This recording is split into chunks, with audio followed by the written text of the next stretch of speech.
Sa gitna ng isang marangyang party, nilait at itinakwil ng asawa ang babaeng inakala niyang mahirap at walang halaga. Hindi niya alam na sa mismong gabing iyon, ilalantad ni Elena Reyes ang tunay niyang pagkatao bilang tagapangulo ng isang makapangyarihang korporasyon. Kapag ang taong minamaliit mo ang siyang may hawak ng kapalaran mo, sino ang tunay na talo? Ang malamig na hangin mula sa aircon ng Grand Ballroom sa isang mamahaling hotel sa Bonifacio Global City ay tila hindi sapat para palamigin ang namumuong pawis sa mga palad ni Elena. Mahigpit niyang hinawakan ang mumurahing purse na bitbit na para bang iyon ang tanging kakapitan niya sa gitna ng dagat ng mga taong nakabihis ng mga kumikinang na damit at alahas. Ito ang kauna-unahang pagkakataon na isinama siya ng kanyang asawang si Angelo sa isang event ng kumpanyang pinagtatrabahuhan nito, ang Reyes Prime Holdings. Sa loob ng 2 taon nilang pagsasama, ito ang gabi na pinakahihintay niya, ang gabi na inakala niyang sa wakas ay ipagmamalaki na siya nito. Ngunit habang inililibot niya ang kanyang paningin, pakiramdam niya ay isa siyang basahan na napadpad sa isang silid na puno ng ginto. Ang suot niyang bestida na binili niya sa isang ukay-ukay sa Laguna at tinahi pa niya ang tastas kagabi ay mukhang uniforme ng katulong kumpara sa mga suot ng mga babaeng naroroon. Ang luma niyang sapatos ay tila sumisigaw ng kahirapan sa tabi ng mga kumikinang na stiletto na tumatapak sa makapal na karpet. May mga matang dumadapos sa kanya. Mabilis na sinusuri siya mula ulo hanggang paa bago magtatapon ng isang tingin na puno ng pagtataka at bahagyang pangmamaliit. Naririnig niya ang mga bulungan, mga hagik-gik na pilit tinatakpan ng mga pamaypay. Sino siya? Mukhang naligaw. Baka caterer. Bawat salita ay parang karayom na tumutusok sa kanyang puso. Hinanap ng kanyang mga mata si Angelo at nakita niya ito. Nakatayo ito sa gitna ng isang grupo, tumatawa. Ang gwapo nitong muka ay nagliliwanag sa ilalim ng mga chandelier. Hawak nito ang isang baso ng champagne at sa tabi nito ay isang babaeng napakaganda. Ang babae ay si Isabel Gonzalez. Nakasuot ito ng isang pulang gown na tila humahalik sa perpekto nitong katawan. Ang buhok nito ay nakaayos sa isang eleganteng bun at ang mga diamanteng hikaw nito ay kumikinang sa tuwing igagalaw nito ang ulo. Nakakapit ang kamay ni Isabel sa braso ni Angelo sa paraang napakapamilyar, napakakomportable. At si Angelo, hindi man lang ito bumibitaw. Isang kirot ang gumuhit sa dibdib ni Elena. Hindi. Nagkakamali lang siya. Trabaho lang iyon. Kailangan ni Angelo na makipag-ugnayan sa mga importanteng tao para sa kanyang promosyon. Iyon ang lagi niyang sinasabi. Sinubukan niyang ngumiti. Sinubukan niyang paniwalain ang sarili na parte lang ito ng plano nila. 2 taon siyang nagtiis sa isang maliit na apartment. 2 taon siyang nagtipid sa lahat ng bagay para masuportahan ang ambisyon ni Angelo. 2 taon niyang itinago kung sino talaga siya para lamang patunayan na may lalaking mamahalin siya hindi dahil sa kanyang pera, kundi dahil sa kung sino siya. Si Angelo ang lalaking yon. Iyon ang pilit niyang pinaniniwalaan. Sa wakas, pagkatapos ng tila isang kawalang hanggan, napansin din siya ni Angelo. Ngunit ang nangiti sa mga labi nito ay bahagyang naglaho nang makita siya. May iritasyon sa mga mata nito bago ito pilit nang ngumiti at nagsimulang maglakad palapit sa kanya. Hila-hila pa rin si Isabel. Isang munting pag-asa ang sumibol sa puso ni Elena. Ito na. Ipakikilala na siya nito. Inayos niya ang kanyang damit at sinubukang ngumiti ng mas matamis. Angelo, darling, sabi ni Isabel, ang boses ay parang musika. Tumingin ito kay Elena, isang perpektong kilay ang bahagyang tumaas. And who is this? Huminto sila sa harap ni Elena. Ang lahat ng pag-asa sa kanyang dibdib ay nagantay sa mga salitang bibitawan ng kanyang asawa. Tumingin si Angelo kay Isabel. Isang ngiting malambing ang ibinigay dito. Isang nangiti na matagal nang hindi nakikita ni Alena na para sa kanya. Pagkatapos, bumaling si Angelo sa kanya. Ang mga mata nito ay malamig, walang emosyon. Iginaya nito ang kamay sa direksyon niya na para bang nagtuturo ng isang bagay na walang halaga. Asya, sabi ni Angelo. Ang boses ay malakas at malinaw para marinig ng mga taong malapit sa kanila. Siya si Alena, ang bago naming katulong. Ang oras ay tila huminto. Ang mga bulungan ay biglang tumigil, napalitan ng isang nakabibinging katahimikan.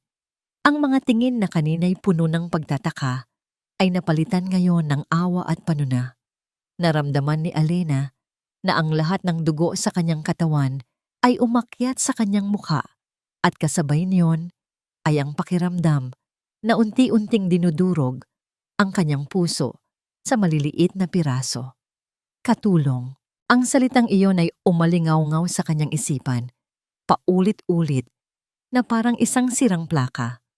2 taon ng pagmamahal, pagsasakripisyo, at pagtitiis, lahat ay nawasak sa isang pangungusap. Nakita niya ang munting nangiti ng tagumpay sa mga labi ni Isabel at sa mga mata ni Angelo, wala siyang nakitang pagsisisi. Wala. Isang malamig na pakiramdam ang gumapang sa buong katauhan ni Alena. Hindi ito sakit, hindi ito galit. Ito ay isang uri ng pamamanhid, isang katahimikan bago ang isang malakas na bagyo. Dahan-dahan, tinalikuran niya sila. Hindi siya tumakbo, naglakad siya palayo ng may dignidad na hindi niya alam na taglay pala niya. Habang ang mga luhang nagbabadyang pumatak, ay pilit niyang pinipigilan na wala siya sa karamihan at si Angelo, abala sa pagpapatawa muli kay Isabel, ay hindi man lang napansin ang kanyang pag-alis. Ilang sandali pa, umakyat sa entablado ang MC ng gabi. Ladies and gentlemen, a round of applause for our outgoing CEO, sabi nito na sinundan ng palakpakan. And now, for the moment we've all been waiting for. It is my distinct honor to introduce to you the new chairperson of the board for Reyes Prime Holdings, the sole heir who will continue the legacy of the one and only Don Ricardo Reyes. Isang spotlight ang umikot sa buong ballroom, naghahanap. Ang lahat ay napuno ng pananabik. Si Angelo at Isabel ay napatingin din, nag-aabang. Ang ilaw ay huminto sa may pangunahing pasukan at doon, nakatayo ang isang babae. Ang simple at lumang bestida ay napalitan ng isang itim na evening gown na kumikinang at yumayakap sa kanyang perpektong hubog. Ang kanyang buhok ay nakaayos sa isang paraan na nagpapatingkad sa kanyang matapang na mukha. Ang kanyang mga mata na kanina lang ay puno ng sakit at pag-asang durog ay ngayon ay matalas, malamig at puno ng kapangyarihan. Hindi makapaniwala ang mga tao. May mga napanganga, may mga nagbulungan. Si Angelo ay natigilan. Ang baso ng champagne sa kanyang kamay ay nanginginig. Ang nangiti sa kanyang labi ay naglaho, napalitan ng isang itsura ng purong pagkabigla at hindi paniniwala. Hindi maaari. Dahan-dahang humakbang papasok sa liwanag ang babae. Naglakad ito na para bang pag-aari niya ang buong lugar. Ang bawat hakbang ay puno ng kumpiyansa. At sa ilalim ng nakakasilaw na ilaw, sa harap ng daan-daang matang nakatitig, ang babaeng ipinakilala ng sarili niyang asawa bilang isang katulong. Ay lumitaw bilang si Alena Reyes, ang reyna na nagbabalik upang angkinin ang kanyang trono. Para kay Angelo Serrano, ang mundo ay gumuho sa isang kisap mata. Ang babaeng nakatayo sa ilalim ng spotlight, ang babaeng sentro ng atensyon ng lahat, ang babaeng ipinakilala bilang bagong chairperson ng Reyes Prime Holdings, ay ang kanyang asawa. Ang asawa niyang taga-probinsya, ang asawa niyang simple, ang asawa niyang ipinakilala niya bilang katulong. Ilang minuto lang ang nakalipas, nanuyo ang kanyang lalamunan. Ang hawak niyang baso ng champagne ay nagsimulang manginig, at ang malamig na alak ay halos matapon sa kanyang nanginginig na kamay. Sa tabi niya, narinig niya ang biglang paghinga ni Isabel. Ano? Hindi ito totoo. Isa itong masamang panaginip. Isang malupit na biro. Marahil ay kamukha lang niya. Marahil ay isa itong kabaliwan. Ngunit habang naglalakad si Elena, papunta sa entablado, sa bawat hakbang na puno ng kumpiyansa na hindi niya kailanman nakita rito, alam ni Angelo, sa kaibuturan ng kanyang kaluluwa na ito ay totoo. Ang bawat detalye, ang paraan ng pagtaas ng sulok ng labi nito, ang kislap sa mga mata nito na ngayon ay puno ng yelo, ay pamilyar, ngunit sabay na banyaga. Umabot si Elena sa mikropono. Ang buong ballroom ay nasa isang nakabibinging katahimikan. Magandang gabi sa inyong lahat. Nagsimula siya. Ang kanyang boses, na dati mahina at halos hindi marinig sa kanilang tahanan, ay ngayon ay matatag at may awtoridad. Umalingaw-ngaw ito sa buong silid. Bawat salita ay malinaw at may bigat. Ikinagagalak kong tumayo sa inyong harapan bilang bagong chairperson ng Reyes Prime Holdings. Alam kong marami sa inyo ang nagulat.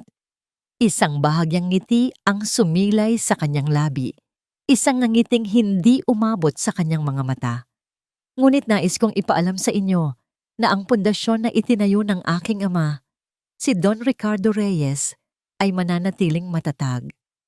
Ang kanyang mga mata ay nagsimulang maglibot sa mga manonood at sa isang iglap, nagtama ang kanilang mga paningin. Para kay Angelo, ang sandaling iyon ay parang isang suntok sa sikmura. Ang tingin ni Elena ay walang bahid ng pagmamahal, walang bahid ng sakit. Ito ay malamig, mapanuri, na para bang tinitingnan siya nito hindi bilang asawa, kundi bilang isang insekto na kailangan niyang pag-aralan bago tapakan. Sa ilalim ng aking pamumuno, nagpatuloy si Elena, hindi binibitawan ang tingin kay Angelo. May dalawang bagay akong bibigyan ng pinakamataas na pagpapahalaga, ang katapatan at integridad. Ang bawat salita ay parang isang dagundong ng kulog. Katapatan, integridad, ang mga salitang paulit-ulit niyang binaliwala. Ang sino mang magpapakita ng walang kapantay na katapatan sa kumpanyang ito ay gagantimpalaan. Ngunit ang sino mang magtatangkang sirain ang integridad ng pangalang Reyes ay mananagot, walang pag-aalinlangan. Pagkatapos ng mga salitang iyon, ibinaling na ni Elena ang kanyang tingin sa ibang direksyon na para bang tapos na siya kay Angelo. Nagpatuloy siya sa pagsasalita tungkol sa hinaharap ng kumpanya, ngunit wala nang narinig si Angelo. Ang tanging naririnig niya ay ang malakas na kabog ng kanyang dibdib, isang ritmo ng purong takot. Ang lahat ng pangarap niya, ang promosyon, ang kayamanan, ang paggalang, lahat ng iyon ay nakasalalay sa babaeng tinrato niya na parang basura, ang babaeng inalipusta niya sa harap ng lahat. Nagsimulang pumalakpak ang mga tao. Nagsimulang bumati kay Elena ang mga miyembro ng board at si Angelo nakatayo lang doon, tulala, isang multo sa gitna ng selebrasyon. Angelo, anong ibig sabihin nito? Narinig niyang tanong ni Isabel, may bahid ng pagkainis at pagkalito sa boses nito. Hindi niya ito masagot. Kailangan niyang makausap si Elena, kailangan niyang magpaliwanag, kailangan niyang humingi ng tawad. Sinubukan niyang humakbang palapit sa entablado. Ngunit bago pa man siya makalapit, isang malaking lalaking nakasuot ng itim na suit ang humarang sa kanya. "Excuse me, sir. Bawal po lumapit." "Asawa niya ako." Halos pasigaw na, sabi ni Angelo. Ang boses ay puno ng desperasyon. Ang security guard ay tumingin lang sa kanya ng walang emosyon. "Iyon po ang utos, sir. Utos." Utos ni Elena. Mula sa entablado, nakita niyang lumingon si Elena sa kanilang direksyon. Nagtama muli ang kanilang mga mata. At sa pagkakataong ito, isang malamig na ngiti ang ibinigay nito sa kanya. Isang nangiti na nagsasabing, "Nagsisimula pa lang ako." Ang biyahe pauwi sa kanilang maliit na apartment ay isang torture. Ang bawat kanto, bawat ilaw trapiko ay nagpapaalala sa kanya ng mga kasinungalingan niya. Naalala niya ang mga araw na uuwi si Alena na pagod mula sa pamamalengke habang siya ay nagrereklamo dahil simple lang ang kanilang ulam. Naalala niya kung paano nito ipinagbili ang isang maliit na alahas na bigay daw ng lola nito para lang maipambili siya ng bagong sapatos para sa isang interview. Naalala niya ang lahat ng kanyang pang-aabuso, ang kanyang pagwawalang bahala, ang kanyang pagtataksil, at ang lahat ng pagsisisi niya ngayon ay hindi dahil sa pagmamahal. Ito ay dahil sa takot. Pagdating niya sa apartment, ang katahimikan ang sumalubong sa kanya. Ang mga gamit ni Alena ay nandoon pa. Ang mga librong paborito nito, ang maliit na paso ng halaman sa bintana, ang tsinelas sa tabi ng pinto. Ngunit wala si Alena. Ang kanyang presensya ay nawawala at ang apartment na dati niyang kinaiinisan dahil sa kasimplehan ay biglang naging isang malamig at malungkot na lugar. Umupo siya sa sofa. Ang ulo ay napasabunot sa kanyang mga kamay. Tapos na siya. Ito na ang katapusan ng kanyang karera. Ang katapusan ng lahat. Paano siya naging ganito kabulag? Paano niya hindi nakita? Maya-maya, tumunog ang kanyang telepono. Isang notifikasyon ng email. Galing sa HR department ng Reyes Prime Holdings. Nanginginig ang kanyang mga kamay habang binubuksan ito. Ang mensahe ay maikli at direkta. Subject: Urgent Meeting. Mr. Angelo Serrano, you are required to report to the chairperson's office tomorrow morning at exactly 8:00 a.m. Do not be late. Walang regards o anumang formalidad. Isang utos. Isang babala. Kinabukasan, hindi halos nakatulog si Angelo. Nagsuot siya ng kanyang pinakamagandang suit na para bang makakatulong pa iyon. Ang bawat hakbang niya papasok sa gusali ng Reyes Prime Holdings ay parang isang paglalakbay patungo sa kanyang bitayan. Ang mga empleyadong dati bumabati sa kanya ay ngayon ay umiiwas ng tingin o nagbubulungan kapag nakatalikod na siya. Alam na ng lahat. Nang makarating siya sa pinakamataas na palapag, sa tapat ng malaking pinto ng opisina ng chairperson, huminga siya ng malalim bago kumatok. Pasok. Isang malamig na boses ang sumagot mula sa loob. Pagbukas niya ng pinto, ang nakita niya ay isang eksenang hindi niya malilimutan. Ang opisina ay malawak at elegante, na may malaking bintanang salamin kung saan tanaw ang buong BGC. At sa gitna ng lahat, nakaupo sa isang malaking leather chair sa likod ng isang mamahaling mesa ay si Alena. Nakatingin ito sa kanya. Ang mga mata ay walang mababakas na anumang emosyon. Hindi ito ang Alena na kilala niya. Ito ay isang estranghero. Isang makapangyarihang estranghero. Magandang umaga, ma'am. Alena. Nauutal niyang sabi. Hindi ito sumagot. Sa halip, may kinuha ito sa ilalim ng kanyang mesa at itinapon ito sa sahig sa harap niya. Gumawa ito ng isang kalabog sa makintab na sahig. Isang asul na uniforme. Isang uniforme ng janitor. Tumingin si Angelo mula sa uniforme pabalik sa mukha ni Alena. Ang kanyang mga mata ay puno ng pagkalito at hindi paniniwala. Itinuon ni Alena ang kanyang siko sa mesa. Ipinagkrus ang kanyang mga daliri at tinitigan siya ng diretso sa mata. Iyan ang bago mong posisyon, sabi ni Alena. Ang boses ay kasing lamig ng yelo. Magsimula ka sa paglilinis ng mga banyo sa unang palapag. Mula sa bintanang salamin ng kanyang opisina sa pinakamataas na palapag, kitang-kita ni Alena ang buong syudad. Ang mga nagtataasang gusali, ang mga abalang kalsada. Ito ang kahariang matagal niyang tinalikuran. Ang kahariang na ngayon ay muli niyang inaangkin. Ngunit hindi ang tanawin sa labas ang kanyang pinagmamasdan. Ang kanyang mga mata ay nakatuon sa isang maliit na screen sa kanyang mesa. Isang live feed mula sa security camera sa lobby ng unang palapag. At sa screen na iyon, naroon si Angelo. Nakasuot ito ng asul na uniforme ng janitor. Ang mamahaling suit na suot nito kahapon ay napalitan ng damit na amoy panlinis.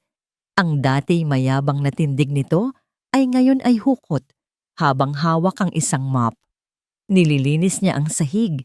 Bawat kuskos ay tila isang mabigat na pasanin. Dumadaan ang mga dati niyang kasamahan. Ang iba ay umiwas ng tingin. Halatang hindi komportable. Ang iba naman ay hindi maitago ang nangiti ng panunuya. Nagbubulungan sa kanyang likuran.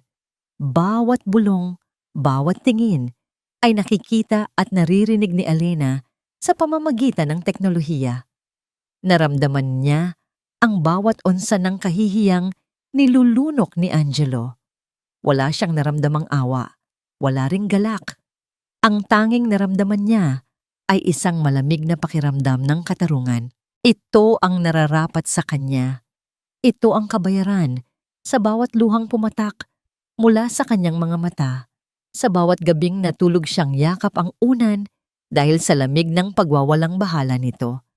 Ngunit habang pinapanood niya ang pagbagsak ng lalaking minsan niyang minahal, isang pamilyar na kirot ang muling sumibol sa kanyang dibdib. Isang anino mula sa mas malalim na nakaraan dahil hindi si Angelo ang unang lalaking dumurog sa kanyang tiwala. Dinala siya ng kanyang isipan pabalik. 5 taon na ang nakalipas. Noon, isa pa lamang siyang Elena na simple, puno ng pangarap, at naniniwala sa walang hanggang pag-ibig. Nakilala niya si David, isang binatang magaling magsalita, may mga matang nangungusap, at mga pangakong abot hanggang buwan. Minahal niya ito ng buong buo. Para sa kanya, hindi mahalaga ang yaman ng kanyang pamilya. Ang mahalaga ay ang pag-ibig na inaalay ni David. Ibinigay niya rito ang lahat.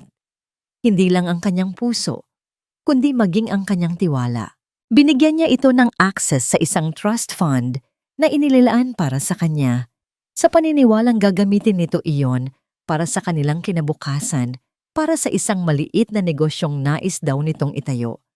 Ngunit isang araw, gumuho ang lahat.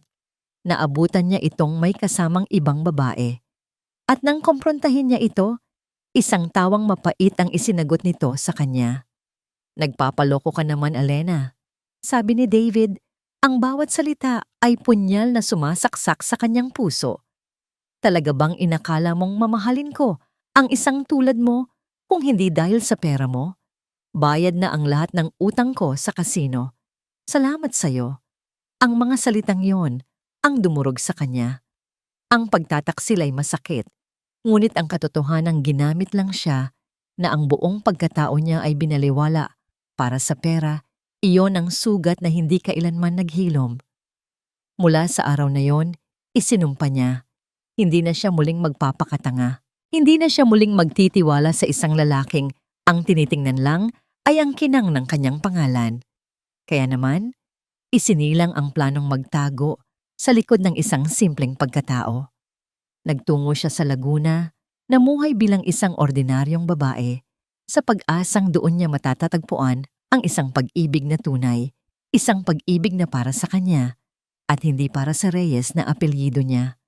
At dumating si Angelo. Mukhang mabait, masipag, ambisyoso, minahal niya ito, pinaniwalaan niya ito, at sa huli, inulit lang nito ang bangungot ng nakaraan sa mas malupit at mas kahiyahiyang paraan. Pare-pareho lang sila, sabi ng isang malamig na boses sa kanyang isipan. Pinatay ni Elena ang monitor. Hindi na niya kailangang panoorin pa. Ang determinasyon sa kanyang puso ay mas tumibay. Hindi na ito simpleng paghihiganti. Ito ay isang pagtatakda ng hangganan. Isang deklarasyon na hindi na siya ang Elena na madaling apak-apakan. Tumunog ang kanyang telepono, isang private line na direktang konektado sa iisang tao. Ang kanyang ama. "Anak," bati ng pamilyar na boses ni Don Ricardo, may bahid ang pag-aalala. "Kumusta ka?" "Okay lang ako pa," Sagot ni Elena.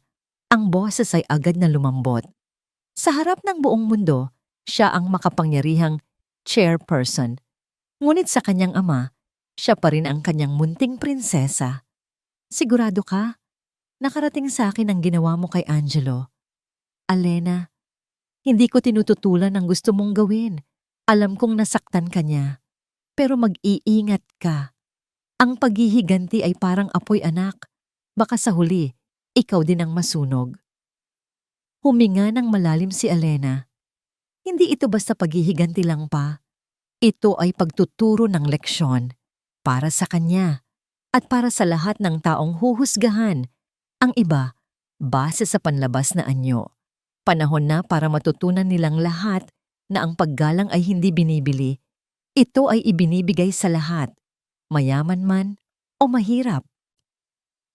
Narinig niya ang pagbuntong hininga ng kanyang ama sa kabilang linya. Basta't alam mo ang ginagawa mo, narito lang ako. Isang tawag mo lang. Alam ko po pa, salamat, sabi ni Elena bago ibaba ang tawag. Ang pag-uusap na yon ay nagbigay sa kanya ng dagdag na lakas. Ibinalik niya ang kanyang atensyon sa mga dokumento sa kanyang mesa, mga ulat sa pananalapi, mga panukala sa proyekto. Ito ang mundo niya ngayon. Isang mundong konkreto, isang mundong kontrolado niya. Dito, ang mga numero ay hindi nagsisinungaling. Ilang oras siyang nalibang sa trabaho nang biglang tumunog ang intercom sa kanyang mesa. Ang boses ng kanyang sekretarya. Ma'am, pasensya na po sa abala. May hindi inaasahang bisita po kayo. Si Miss Isabel Gonzales po. Natigilan si Elena. Ang pangalang yon. Anong kapal ng mukha ng babaeng ito para magpakita rito? Papasukin mo siya, sabi ni Elena. Ang boses ay muling naging malamig at matigas. Bumukas ang malaking pinto ng kanyang opisina. Pumasok si Isabel Gonzales, nakasuot ng isang eleganteng puting pantsuit.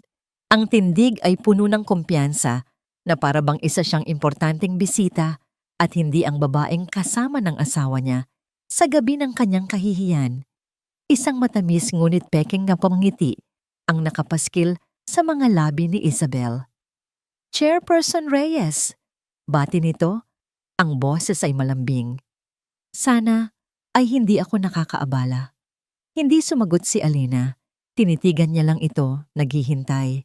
Nagpatuloy si Isabel, naglakad palapit sa kanyang mesa. Nandito ako, para personal, na humingi ng paumanhin tungkol sa nangyari sa party. Wala akong kaalam-alam. Nilinlang din ako ni Angelo. Pinalabas niyang binata siya. I am so sorry kung naging parte ako ng iyong kalungkutan. Ang mga salita ay perpektong binitawan, puno ng pagkumbaba. Ngunit ang mga mata ni Isabel ay nagsasabi ng ibang kwento. Mayroong kislap doon. Isang kislap ng katusuhan, hindi pagsisisi. Pinanatili ni Elena ang kanyang blankong ekspresyon. Well, sabi ni Isabel na tila hindi apektado ng katahimikan ni Elena. Naisip ko, siguro para makabawi ako. At dahil na rin sa Reyes Prime Holdings is looking for new investors for your upcoming resort project. My family would be very interested in becoming a business partner. Inilahad ni Isabel ang kanyang kamay, nag-aalok ng isang handshake. Ang kanyang mga kuko ay perpektong pula. Ang kanyang nangiti ay perpektong puti. Tinitigan ni Elena ang nakalahad na kamay. Isang alok ng kapayapaan, isang alok ng pakikipagsosyo. Ngunit sa likod ng magandang ngiti at mga matatamis na salita, may ibang nakita si Elena. Hindi ito isang sanga ng oliba. Ito ay isang paanyaya sa isang bagong uri ng laban, isang laro na mas mapanganib at mas komplikado. At si Isabel Gonzales, malinaw sa kanya, ay hindi isang kaibigan. Nakatayo si Isabel Gonzales sa harap ng mesa ni Elena Reyes. Ang kanyang kamay ay nakalahad pa rin sa ere. Isang perpektong imahe ng pagiging propesyonal at sinsero. Ngunit sa loob-loob niya, isang malamig na kalkulasyon ang nagaganap. Sinusuri niya ang bawat galaw ng bagong chairperson, ang bahagyang paninigas ng mga balikat nito. Ang pag-igting ng panga, ang apoy na naglalaro sa likod ng mga matang pilit na pinapakalma. Ayan na, isip-isip ni Isabel, ang yabang ng mga Reyes. Hindi kayang tanggapin ang tulong mula sa isang kaaway. Tulad ng inaasahan, hindi tinanggap ni Alena ang kanyang kamay. Sa halip, marahan itong sumandal sa kanyang upuan. Ang mga mata ay hindi bumibitiw sa kanya. Salamat sa iyong alok, Miss Gonzales, sabi ni Alena. Ang bawat salita ay may bigat. Pag-aaralan ng aming board ang iyong proposal. Isang diplomatikong pagtanggi. Ngunit para kay Isabel, sapat na yon. Ang binhi ay naitanim na. Isang matamis na ngiti ang muling gumuhit sa mga labi ni Isabel. Of course, Chairperson. Take your time. Umaasa akong magkakatrabaho tayo sa hinaharap. Walang kahirap-hirap niyang ibinaba ang kanyang kamay at marahang tumalikod. Sa bawat hakbang niya palabas ng opisinang yon, naramdaman niya ang mga matang nakatitig sa kanyang likuran. Alam niyang napanukso niya ang leon. At iyon mismo ang kanyang plano. Pagsara ng pinto, ang ngiti sa mukha ni Isabel ay agad na naglaho. Napalitan ng isang malamig at mapanuyang ekspresyon. Pag-aaralan ng board, bulong niya sa sarili. Ang totoo, ikaw lang naman ang kailangan kong kumbinsihin, Alena. At alam ko ang kahinaan mo. Hindi siya si Isabel Gonzales. Iyon ay isang pangalang ginamit niya para makapasok sa mundong ito. Ang tunay niyang pangalan ay isang pangalang matagal nang sinubukang ibaon sa limot ng mga Reyes. Siya si Isabel Delgado at ang paghihiganti ay dumadaloy sa kanyang dugo. Ang pag-akit kay Angelo Serrano ay hindi aksidente.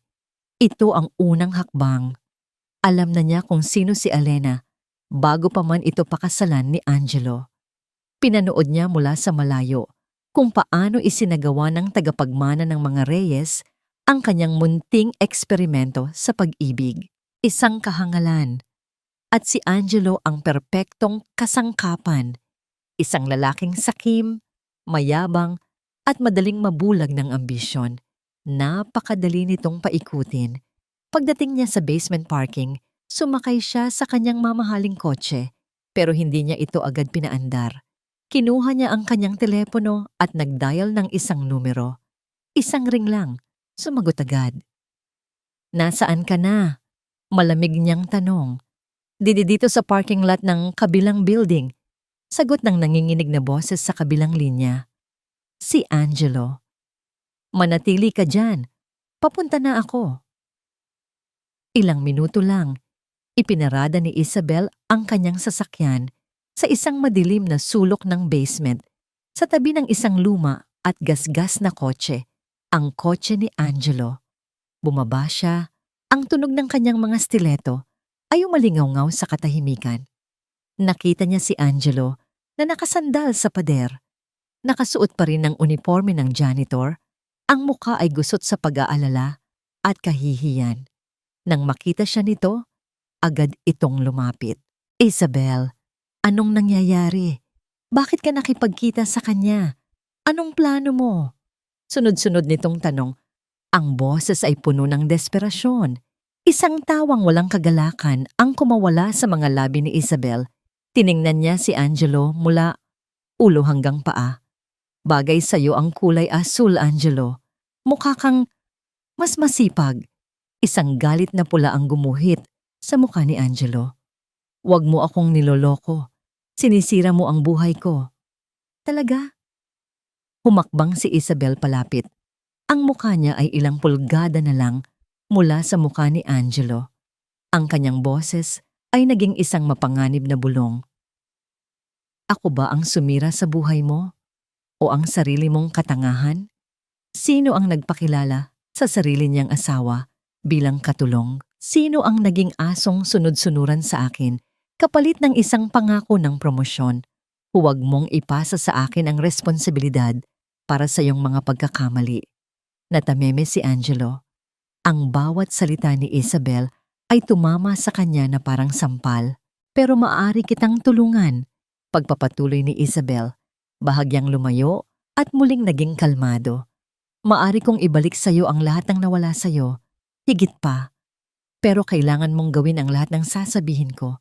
Walang tanong-tanong. Tumingin si Angelo sa kanya.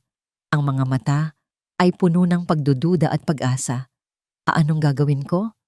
Sa ngayon, manatili ka lang dyan. Maging kaawa-awa ka.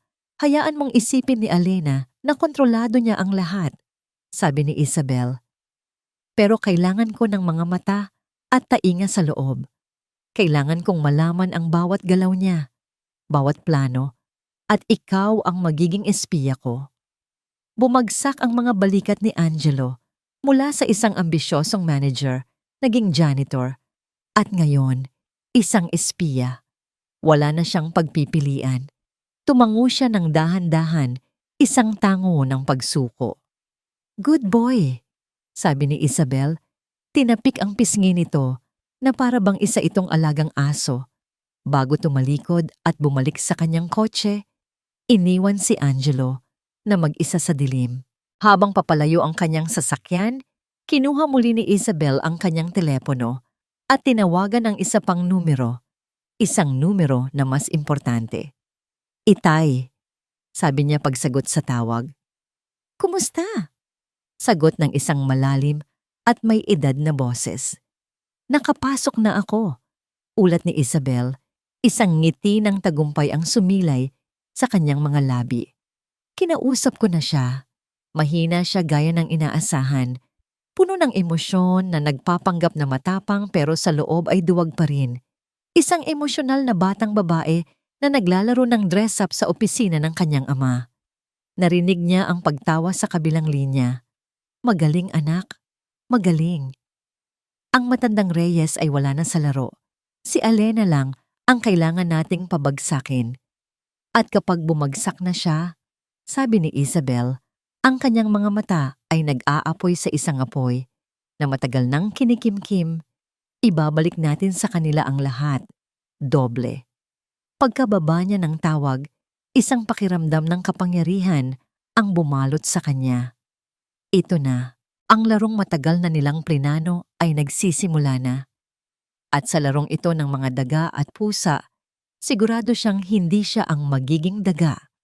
Samantala, sa opisina ng chairperson, pagod na isinandal ni Alina ang kanyang likod sa upuan. Gabi na at halos wala ng tao sa gusali. Ang pagbisita ni Isabel ay gumulo sa kanyang isipan buong araw. May mali. May hindi tama sa lahat ng iyon. Ang kanyang sekretarya ay pumasok ng tahimik at naglagay ng isang simpleng brown envelope sa kanyang mesa. May nagpadala po nito kanina, ma'am. Pinabibigay po sa inyo. Personal daw. Sino ang nagpadala? Tanong ni Alena. Wala pong pangalan, ma'am. Anonymous daw po. Nang makaalis ang sekretarya, tinitigan ni Alena ang envelope. Dahan-dahan niya itong binuksan. Sa loob, may ilang piraso ng litrato at isang maliit na papel. Ang mga litrato, kinuha niya ang mga ito. Ang puso niya ay biglang kumabog ng mas mabilis. Ito ay mga litratong kuha sa isang madilim na parking lot. Malinaw na malinaw, si Angelo sa kanyang uniforme. At si Isabel, nakatayo sa harap nito, ang mukha ay puno ng pagkadomina. Ang huling litrato ay ang pagtapik ni Isabel sa pisngi ni Angelo. Hindi ito mukhang isang pagtatagpo ng 2 taong nagkakamaling nagmahalan. Mukha itong isang transaksyon, isang pag-uusap sa pagitan ng isang amo at ng kanyang utusan. Pagkatapos, binasa niya ang nakasulat sa maliit na papel. 4 na salita lamang, nakasulat sa makinilya. Hindi lang iisa ang kalaban mo. Binitawan ni Alena ang mga litrato. Biglang nanlamig ang buong paligid. Ang pagbisita ni Isabel kanina. Ang mga litratong ito. Ang misteryosong mensahe. Ang lahat ay nagsimulang magkabit-kabit sa kanyang isipan. Bumubuo ng isang larawang mas malaki at mas nakakatakot kaysa sa inakala niya. Ang kanyang problema ay hindi lang pala isitang taksil na asawa. Mayroon pang iba. Isang kaaway na nagtatago sa dilim, isang manlalaro na hindi niya nakikita. At ang larong ito, ngayon niya napagtanto ay hindi pa tapos. Sa katunayan, ito ay nagsisimula pa lamang. Ang mga litrato ay nakakalat sa ibabaw ng mamahaling kahoy na mesa ni Alena, isang magulong testamento sa isang masalimuot na katotohanan. Ang bawat anggulo, si Angelo na mukhang kaawa-awa, si Isabel na puno ng kapangyarihan, ay sumisigaw ng isang bagay na higit pa sa simpleng pagtataksil. At ang apat na salitang iyon, hindi lang iisa ang kalaban mo, ay paulit-ulit na umalingaw-ngaw sa kanyang isipan, isang babalang nagmumula sa dilim. Ang Alena ng nakaraang linggo ay marahil iiyak, magagalit, at susugurin si Angelo para sa isa pang komprontasyon.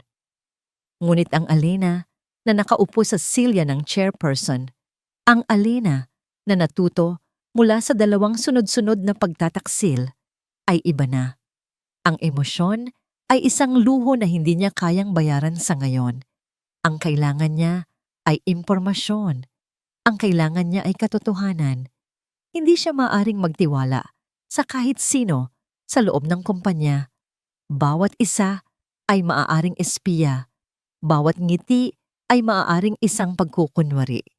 Kailangan niya ng tulong mula sa labas.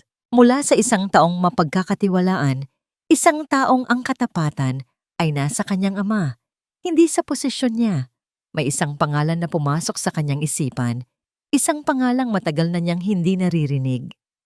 Kinabukasan, sa isang maliit at halos walang taong coffee shop, sa isang eskinita sa Makati, malayo sa mga matang mapanuri sa BGC, nakipagkita si Alena sa isang matandang lalaki, si Mang Tony.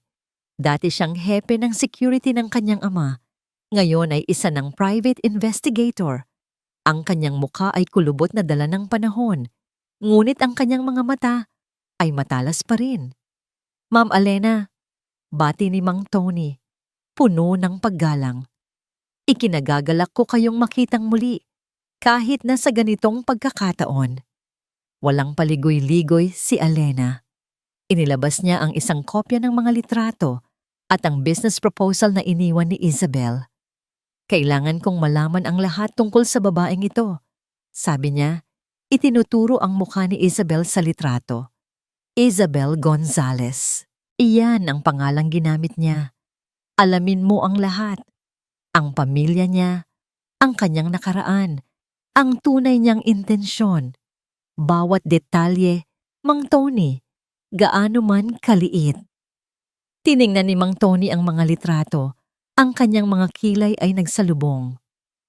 Masusunod po, ma'am. Lumipas ang ilang araw. Para kay Alena, ang bawat araw ay isang pagsubok sa kanyang pasensya.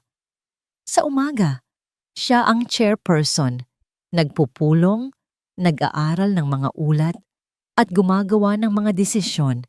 Tinitiyak niyang nakikita ng lahat ang kanyang kontrol, ang kanyang lakas. Patuloy niyang pinanatili si Angelo sa kanyang posisyon bilang janitor. Isang buhay na paalala sa lahat kung ano ang mangyayari sa mga taong hindi tapat. Nakikita niya ang pagtatangka ni Angelo na magmakaawa sa pamamagitan ng kanyang mga mata, ngunit hindi niya ito pinapansin.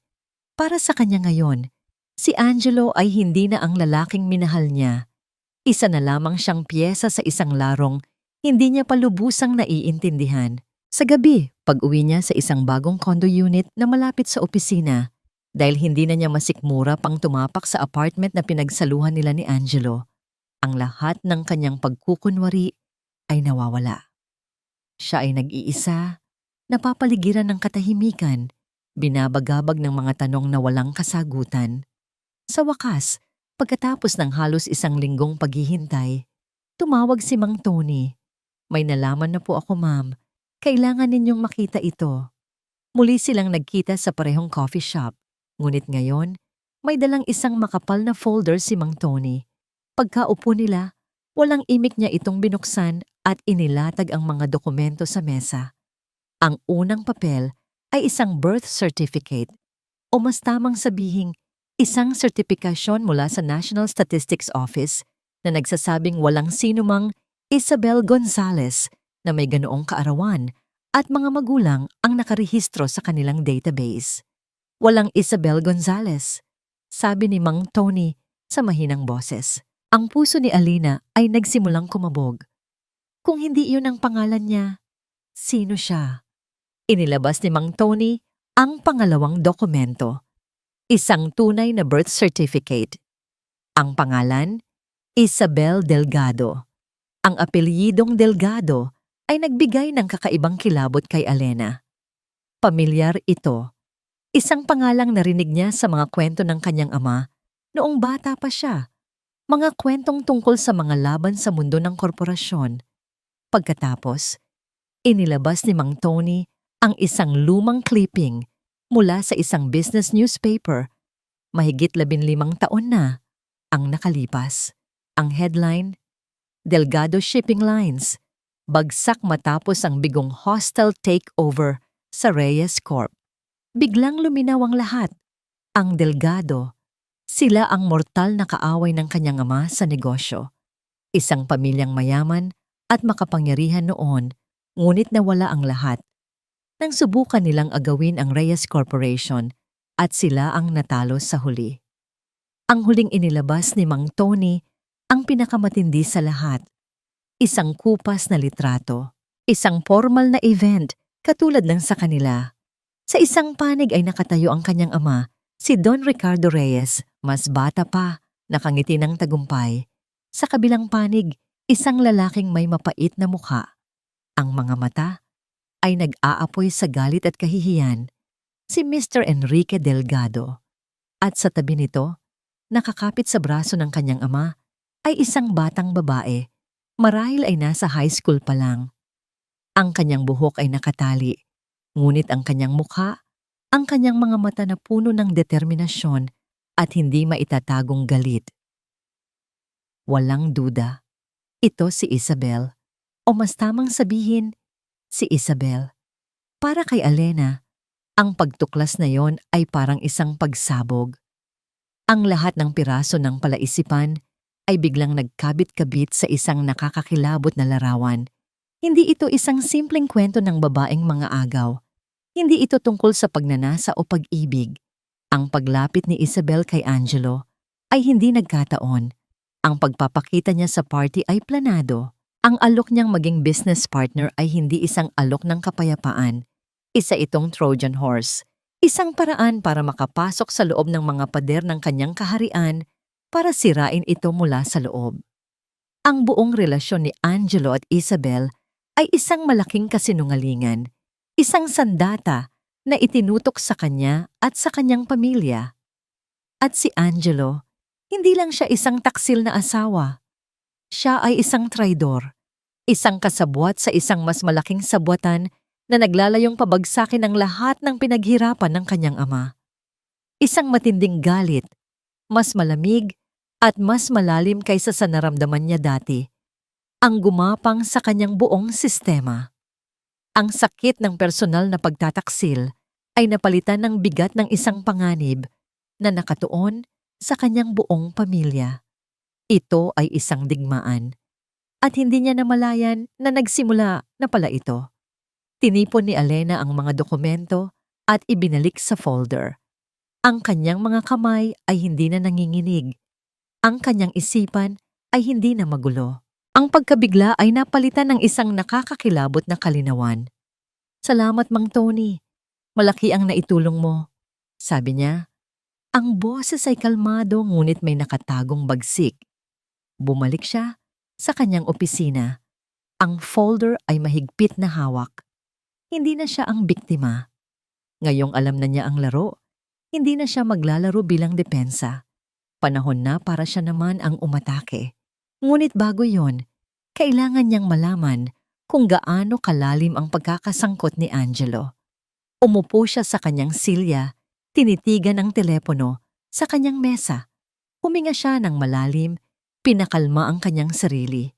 Pagkatapos, kinuha niya ito at pinindot ang numero ng intercom na direktang papunta sa supervisor ng maintenance department. Hanapin ninyo si Angelo Serrano, utos niya. Ang boses ay matatag. sabihin ninyo, gusto ko siyang makausap dito sa opisina ko, ngayon na. Pagkababa niya ng intercom, kinuha niya ang kanyang personal na telepono at idinial ang numero ni Angelo. Alam niyang sasagutin nito iyon. Nang marinig niya ang boses nito, sa kabilang linya, isang boses na nagtatanong at bahagyang natatakot, nagsalita siya sa isang paraang kalmado, ngunit puno ng panganib. Angelo, mag-usap tayo, sabi niya. Pumunta ka sa opisina ko. Bibigyan kita ng huling pagkakataon para sabihin sa akin ang buong katotohanan. Ang tawag ni Alena ay parang isang dagundong ng kulog sa isang tahimik na kalangitan. Nakatayo si Angelo sa pasilyo ng ikalimang palapag. Hawak ang isang maruming basahan. Amoy bleach ang kanyang mga kamay. Nang tumunog ang kanyang telepono, ang boses ni Alena, kalmado, kontrolado, ngunit may nakatagong lamig, ay nagpatindig ng lahat ng balahibo sa kanyang batok. Bibigyan kita ng huling pagkakataon para sabihin sa akin ang buong katotohanan. Habang naglalakad siya patungo sa elevator, ang bawat hakbang ay parang may bigat na 1,000 libra. Ang kanyang isipan ay isang magulong larangan ng digmaan.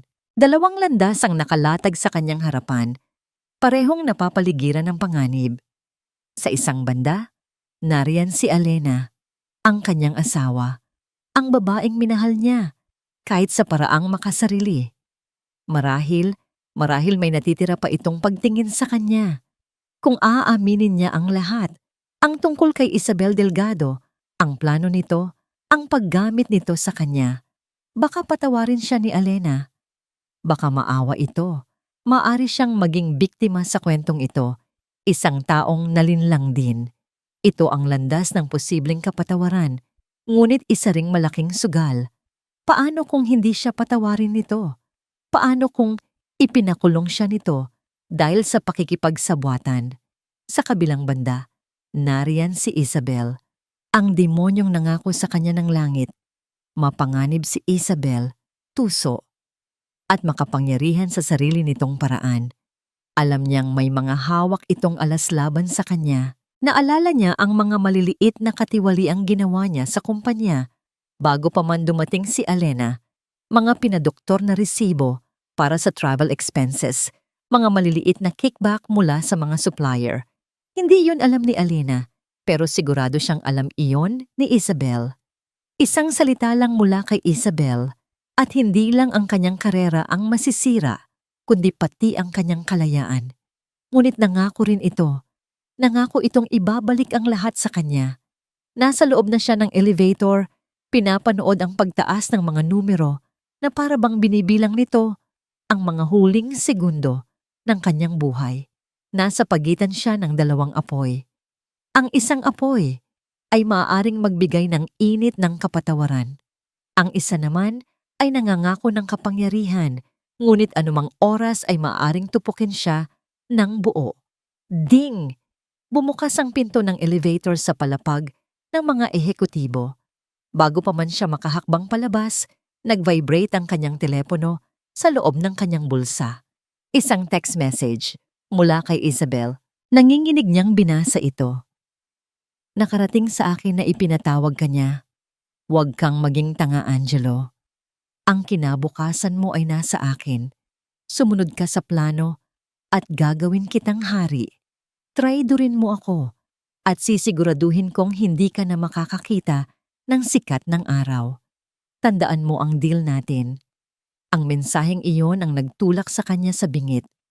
Ang takot ay mas nanaig kaysa sa pag-asa. Ang pangako ng kapangyarihan ay mas naging matamis kaysa sa posibleng kapatawaran. Sa isipan ni Angelo, mas mabuting kumapit sa isang demonyong may malinaw na alok kaysa umasa sa isang anghel na maaaring saksakin siya anumang oras. Nakatayo na siya ngayon sa tapat ng opisina ni Alena.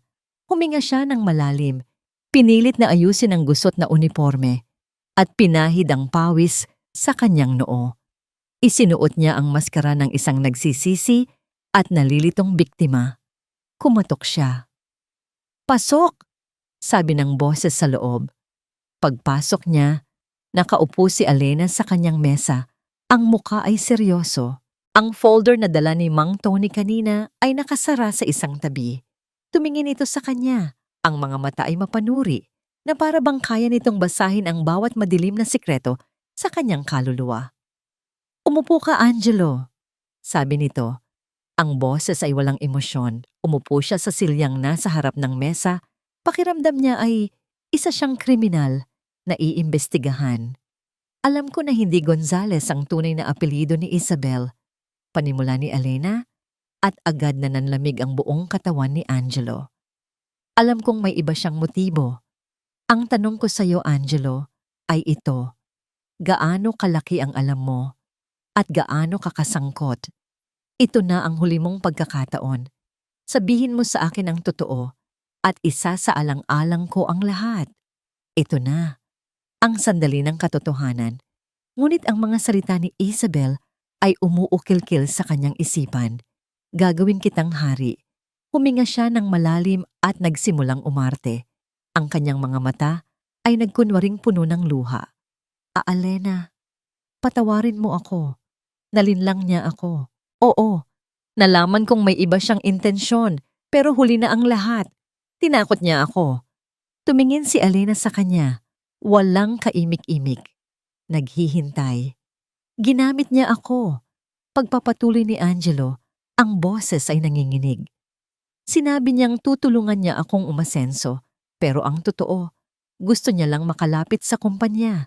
At hindi lang ako ang nilapitan niya. May isa pa, si Mr. De Guzman, ang head ng acquisitions. Oo, siya. Nakita ko silang nag-uusap ng palihim. Sa tingin ko, si De Guzman ang tunay niyang kasabwat. Siya ang nagbibigay ng mga impormasyon. Ginamit lang niya ako para pagselosiin ka, para guluhin ang isip mo.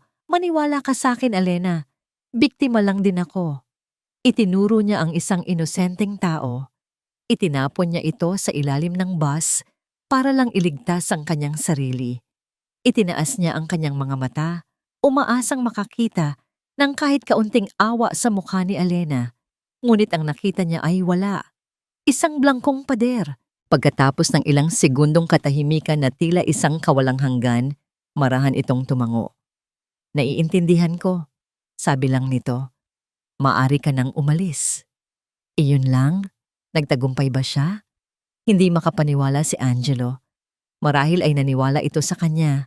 Marahil ay mas madali para ritong paniwalaan na may ibang traidor kaysa tanggapin na ang sarili niyang asawa ang gumawa niyon. Isang alon ng ginhawa ang bumalot sa kanya.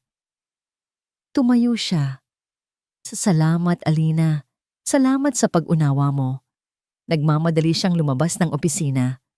Pagkasara ng pinto, sumandal siya sa pader at huminga ng maluwag. Nakaligtas siya.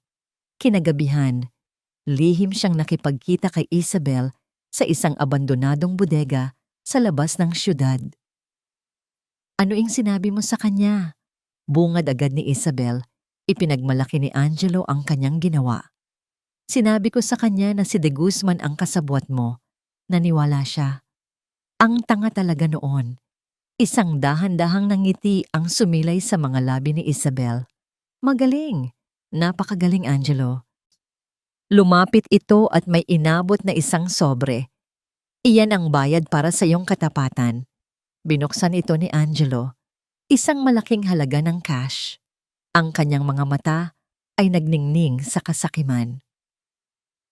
At ngayon, kailangan kong patunayan na tama ka, sabi ni Isabel. Kailangan ko ng isang dokumento mula sa opisina ni De Guzman. Isang sensitibong dokumento. Ang plano para sa susunod na bidding ng isang malaking government project. Kunin mo yon para sa akin at ito na ang simula ng pagbangon mo. Walang pag-aalinlangan, tumango si Angelo. Ang kanyang konsensya ay matagal nang namatay. Samantala, sa opisina ng chairperson, pagkaalis ni Angelo, nanatiling nakaupo si Alena sa kanyang silya, nakatitig sa kawalan. Ang kalmadong ekspresyon sa kanyang muka ay dahan-dahang naglaho, napalitan ng isang ekspresyon ng matinding pagkadismaya. at nagyeyelong galit. Inabot niya ang isang maliit na remote sa kanyang mesa at pinindot ang isang buton. Isang malaking screen na nakatago sa likod ng isang painting ang bumukas. Dito, ipinapakita ang live feed mula sa isang maliit at halos hindi mapansing camera na nakatago sa isang palamuti sa kanyang opisina. Isang camera na nagre-record ng buong pag-uusap nila ni Angelo. Pinanood niyang muli ang eksena. Ang pekeng mga luha ni Angelo, ang desperadong pagsisinungaling, ang pagturo sa isang inosenteng tao. Pinatay niya ang screen, ang huling sinag ng pag-asa sa kanyang puso na marahil, sa kabila ng lahat, ay may natitira pang kabutihan kay Angelo, ay tuluyan nang namatay. Ang huling pagkakataong ibinigay niya ay sinayang nito. Tumingin siya sa bintana, sa mga ilaw ng syudad na nagsisimula ng sumindi. Isang malamig na determinasyon ang bumalot sa kanya, mas matibay kaysa dati. Sayang, bulong niya sa katahimikan ng kanyang opisina. Binigyan kita ng pagkakataon. Ang katahimikan sa opisina ni Elena ay isang pagkukunwari. Sa labas ng kanyang pinto, ang buong kumpanya ay tila isang pugad ng mga bubuyog na nagkakagulo. Ngunit sa loob, pinilit niyang panatilihin ang isang aura ng kalmadong kontrol kahit na ang kanyang mga kamay sa ilalim ng mesa ay nakakuyom ng napakahigpit na namumuti na ang mga ito. Lumipas ang 3 araw mula nang itakda niya ang bitag para kay Angelo. 3 araw ng nakakabinging pag-aabang. At kaninang umaga, bumagsak ang bomba. Ang balita ay dumating na parang isang biglaang sampal. Isang tawag mula sa pinuno ng legal department. Ang boses ay puno ng pagkasindak. Ang pinakasensitibong detalye ng kanilang bid para sa pinakamalaking government infrastructure project sa dekada. Isang proyektong personal na pinaghirapan ng kanyang ama bago ito magretiro ay na-leak online.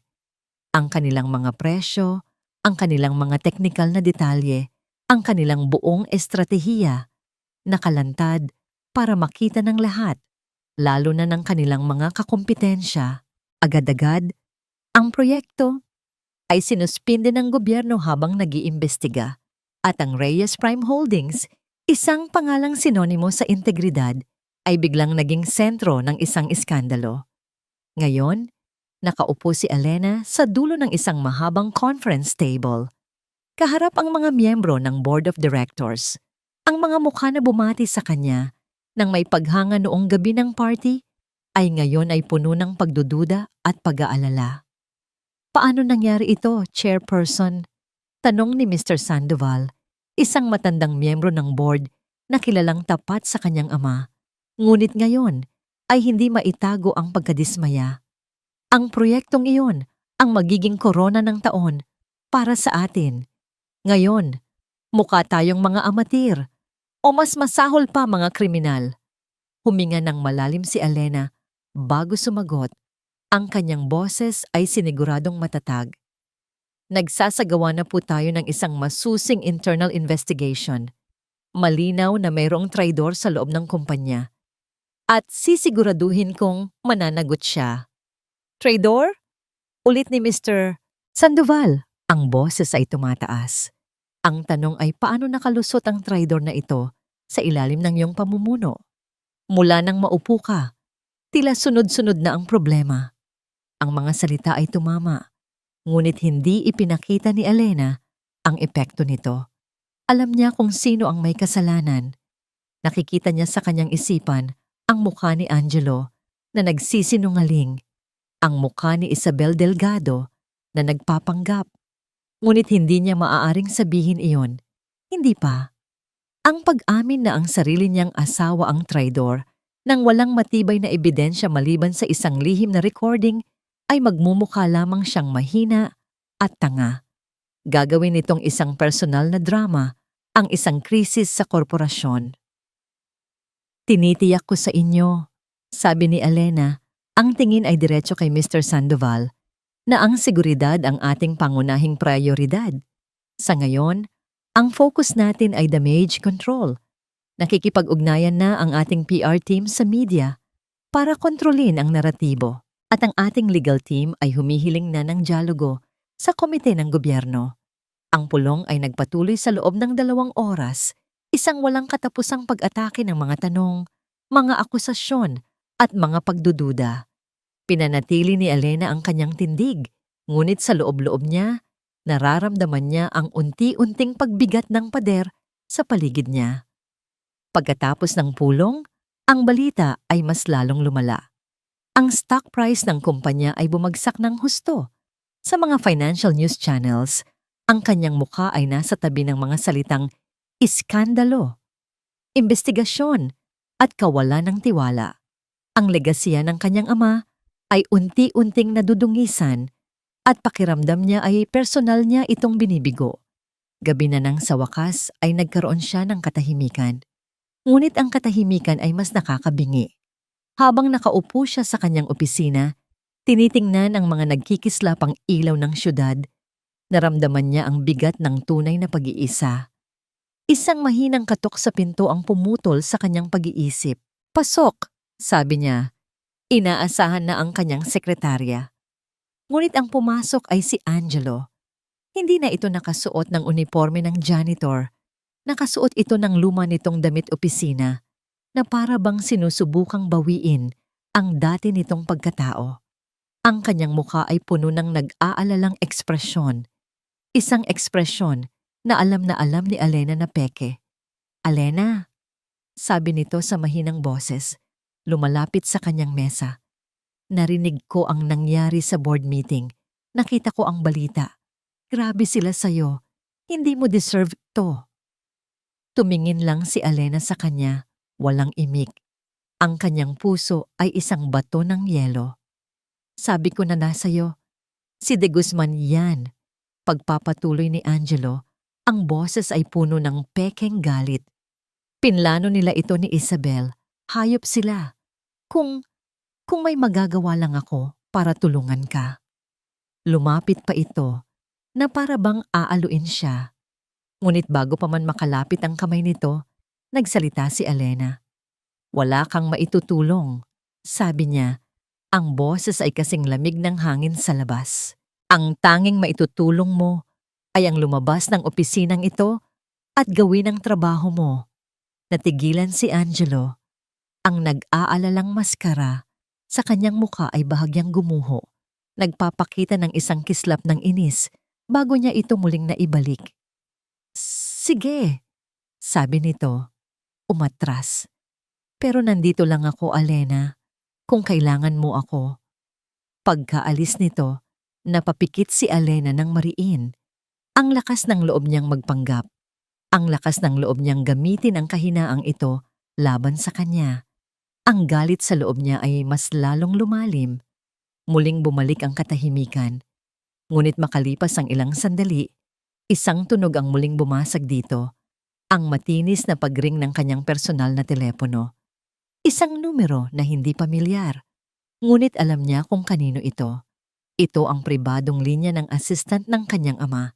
Isang masamang premonisyon ang biglang gumapang sa kanyang dibdib. Nanginginig niyang sinagot ang tawag. "Hello? Mama Lena." Ang boses sa kabilang linya ay puno ng pagkasindak, halos hindi makahinga. "Si Don Ricardo po, si Sir! Anong nangyari?" Sigaw ni Elena, biglang napatayo. Ang lahat ng dugo sa kanyang mukha ay tila nawala. "Inatake po sa puso. Nakita niya ang balita sa TV. Bigla na lang siyang bumagsak. Dinadala na po namin siya sa St. Luke's ngayon." Ang telepono ay bumagsak mula sa kanyang kamay. Lumikha ng isang malakas na kalabog sa sahig na gawa sa marmol. Biglang nawala ang chairperson. Ang natira na lang ay isang anak na natatakot. Ang mga pader na maingat niyang itinayo sa paligid niya ay biglang gumuho. Ang krisis sa kumpanya, ang pagtataksil ni Angelo, ang plano ni Isabel, lahat ay nawalan ng saysay. Ang tanging mahalaga na lang ay ang tibok ng puso ng kanyang ama. Tumakbo siya. Tumakbo siya palabas ng opisina, palabas ng gusali, walang pakialam sa mga nagtatakang tingin ng mga empleyado. Ang tanging nasa isip niya ay ang mga salita. Pa, kumapit ka. Parating na ako. Ang amoy antiseptic ng ospital ay kumakapit sa bawat hibla ng damit ni Alena. Isang amoy na habang buhay niyang iuugnay sa gabing ito ng kawalan ng pag-asa. Nakaupo siya sa isang malamig na upuan sa tabi ng kama ng kanyang ama sa intensive care unit. Pinapanood ang ritmikong pagtaas at pagbaba ng dibdib nito sa tulong ng isang makina. Ang mga walang tigil na tunog ng beeping mula sa mga monitor ng puso ay nagsisilbing isang malupit na soundtrack sa kanyang pagguho. Si Don Ricardo Reyes, ang haligi ng kanyang buhay, ang taong kinuhanan niya ng lakas, ay ngayon ay nakahiga, maputla, at napapalibutan ng mga tubo at wire. Ang dating makapangyarihang mga kamay na gumabay sa kanya ay ngayon ay walang buhay sa ibabaw ng puting kumot. At alam ni Alena, sa kaibuturan ng kanyang durog na puso, na siya ang may kasalanan. Kasalanan ko to. Ang mga salitang yon ay isang lason na paulit-ulit na bumubulong sa kanyang isipan. Ang kanyang paghihiganti. Ang kanyang laro ng kapangyarihan. Siya ang nag-umpisa ng apoy at ang kanyang ama ang nasusunog. Sana pala ay hinayaan na lang niya. Sana ay umalis na lang siya ng tahimik, tinanggap ang kanyang pagkatalo. Mas mabuti pa yon kaysa sa makita ang kanyang ama sa ganitong kalagayan. Isang doktor ang marahang pumasok sa silid. Ang mukha nito ay kalmado ngunit seryoso. Miss Reyes, stable na po ang kondisyon niya sa ngayon, pero critical pa rin ang susunod na 48 oras. Kailangan niyang iwasan ang anumang uri ng stress. Tumangulang si Alena. Walang lakas na magsalita. Stress. Ang stress na siya mismo ang nagdulot. Habang nakaupo siya sa dilim, ang tanging liwanag ay nagmumula sa isang maliit na telebisyon na nakamute sa isang sulok ng silid. Bigla, isang breaking news flash ang lumitaw sa screen. Ang mukha ng isang news anchor ay seryoso. At sa likod nito ay ang logo ng Reyes Prime Holdings. Itinaas ni Alena ang remote at binuksan ang volume. Isang mas malaking iskandalo ang sumasalubong ngayon sa Reyes Prime Holdings, sabi ng anchor. Isang whistleblower ang lumantad na may dalang mga dokumento na di umano'y nagpapatunay ng malawakang bid-rigging o sabwatan sa pagpanalo ng mga kontrata ng gobyerno sa loob ng maraming taon. Ang mga dokumentong ito, sa screen, ipinakita ang mga kopya ng mga papeles, mga email, mga blueprint, mga dokumentong pamilyar kay Alena, mga dokumentong galing mismo sa kanilang mga file. At pagkatapos, isang panayam sa isang anino, ang boses ay binago. Matagal na itong ginagawa ng mga Reyes. Kasabay nito, nag-vibrate ang kanyang telepono. Isang mensahe mula sa legal head. Alena, they hit us again. It's worse this time. They're accusing us of being a criminal syndicate. The government has frozen all our assets pending investigation. Ito na ang patibong. Ang pag-leak ng unang proyekto ay pain lamang. Ang tunay na lason ay ito. Isang atake na hindi lang sumisira sa kanilang reputasyon, kundi nagbabanta ring magpabagsak sa buong kumpanya. At ang lahat ng ito ay nagmula sa mga dokumentong ninakaw ni Angelo. Idinirekta ni Isabel Delgado. Ang kanyang pagkakamali sa pagtitiwala ay nagbunga ng isang sakuna na hindi na niya kayang kontrolin. Sa isang marangyang penthouse sa kabilang panig ng syudad, si Isabel at ang kanyang ama, si Enrique Delgado, ay nagtataas ng kanilang mga baso ng alak. Pinapanood nila ang parehong balita sa isang mas malaking screen. Sa wakas, sabi ni Enrique, ang kanyang mga mata ay nag-aapoy sa tagumpay. Ang pagbagsak ng imperyo ng mga Reyes, isang toast para sa hustisyang matagal nating inantay. Para sa hustisya, ulit ni Isabel, isang malamig na ngiti ang nasa kanyang mga labi habang iniinom ang alak. Hindi pa man nakakabawi si Alena mula sa pagkabigla. Muling tumunog ang kanyang telepono. Si Mr. Sandoval, ang miyembro ng board, Ang boses nito sa kabilang linya ay hindi na nag-aalala. Ito ay malamig at pinal. Alena, nakita mo na ang balita. Tapos na tayo. Ang board ay nag-convene ng isang emergency meeting. Para mailigtas kung ano man ang natitira sa kumpanya, kailangan naming hilingin ang iyong pansamantalang pagbibitiw bilang chairperson. Epektibo kaagad. Walang pagtutol, walang pakikipaglaban.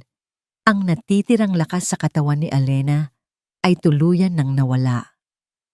Naiintindihan ko, iyon lang ang naisagot niya bago ibaba ang tawag. Wala na. Nawala na ang kanyang posisyon. Nawala na ang kumpanya. Ang kanyang ama ay nag-aagaw buhay. Lahat ay nawala. Napayuko siya. Ang kanyang mga balikat ay nanginginig sa mga hikbing. Hindi na niya kayang pigilan. Nakaupo siya roon sa tabi ng kanyang natutulog na ama. Isang reynang walang kaharian, isang anak na puno ng pagsisisi. Maya-maya, naramdaman niyang may tumayo sa kanyang tabi. Inangat niya ang kanyang ulong puno ng luha. Inaasahan na isang nurse, ngunit hindi. Si Angelo. Nakatayo ito roon, hindi sa uniforme ng janitor, kundi sa maayos na damit. Walang awa sa kanyang mga mata. Walang simpatsya. Tanging isang malamig na kalkulasyon. Narinig ko ang nangyari. Sabi nito sa isang mahinang boses. Sa board at sa assets ng kumpanya, mukhang ito na talaga ang katapusan. Hindi sumagot si Alena. Tinitigan niya lang ito, ang taong sanhi ng lahat ng ito. Lumapit pa ito ng bahagya. Alena, kailangan nating maging praktikal. Habang may natitira pa, kahit kakarampot, sa personal na yaman mo, kailangan na nating ayusin ang diborsyo, ang settlement, para hindi na ako madamay pa sa gulo mo. Ang mga salitang iyon, sa lahat ng posibleng sandali, sa tabi ng kama ng kanyang nag-aagaw buhay na ama, ito ang iniisip niya. Pera. Isang tawang walang buhay ang kumawala sa mga labi ni Alena. Isang tawa na puno ng sakit at kabiguan. Umalis ka. Bulong niya. Ang boses ay basag. Iniisip ko lang ang kapakanan ko, Alena. Giit ni Angelo. Sinabi kong umalis ka. Sigaw niya. Ang kanyang boses ay umalingaw-ngaw sa tahimik na silid na naging dahilan upang bahagyang gumalaw ang monitor ng puso ng kanyang ama. Umatras si Angelo. Nagulat sa kanyang pagsigaw bago tumalikod at naglakad palabas ng walang paalam. Naiwan si Alena, nanginginig, pakiramdam ay nasa pinakamababang punto na ng kanyang buhay. Tapos na ang lahat. Talo na siya. Ngunit habang nakayuko siya sa kanyang mga kamay, handa nang sumuko. Isang matandang lalaki ang tahimik na pumasok sa silid. Si Mang Lito, ang pinakamatapat na personal assistant ng kanyang ama sa loob ng 40 taon.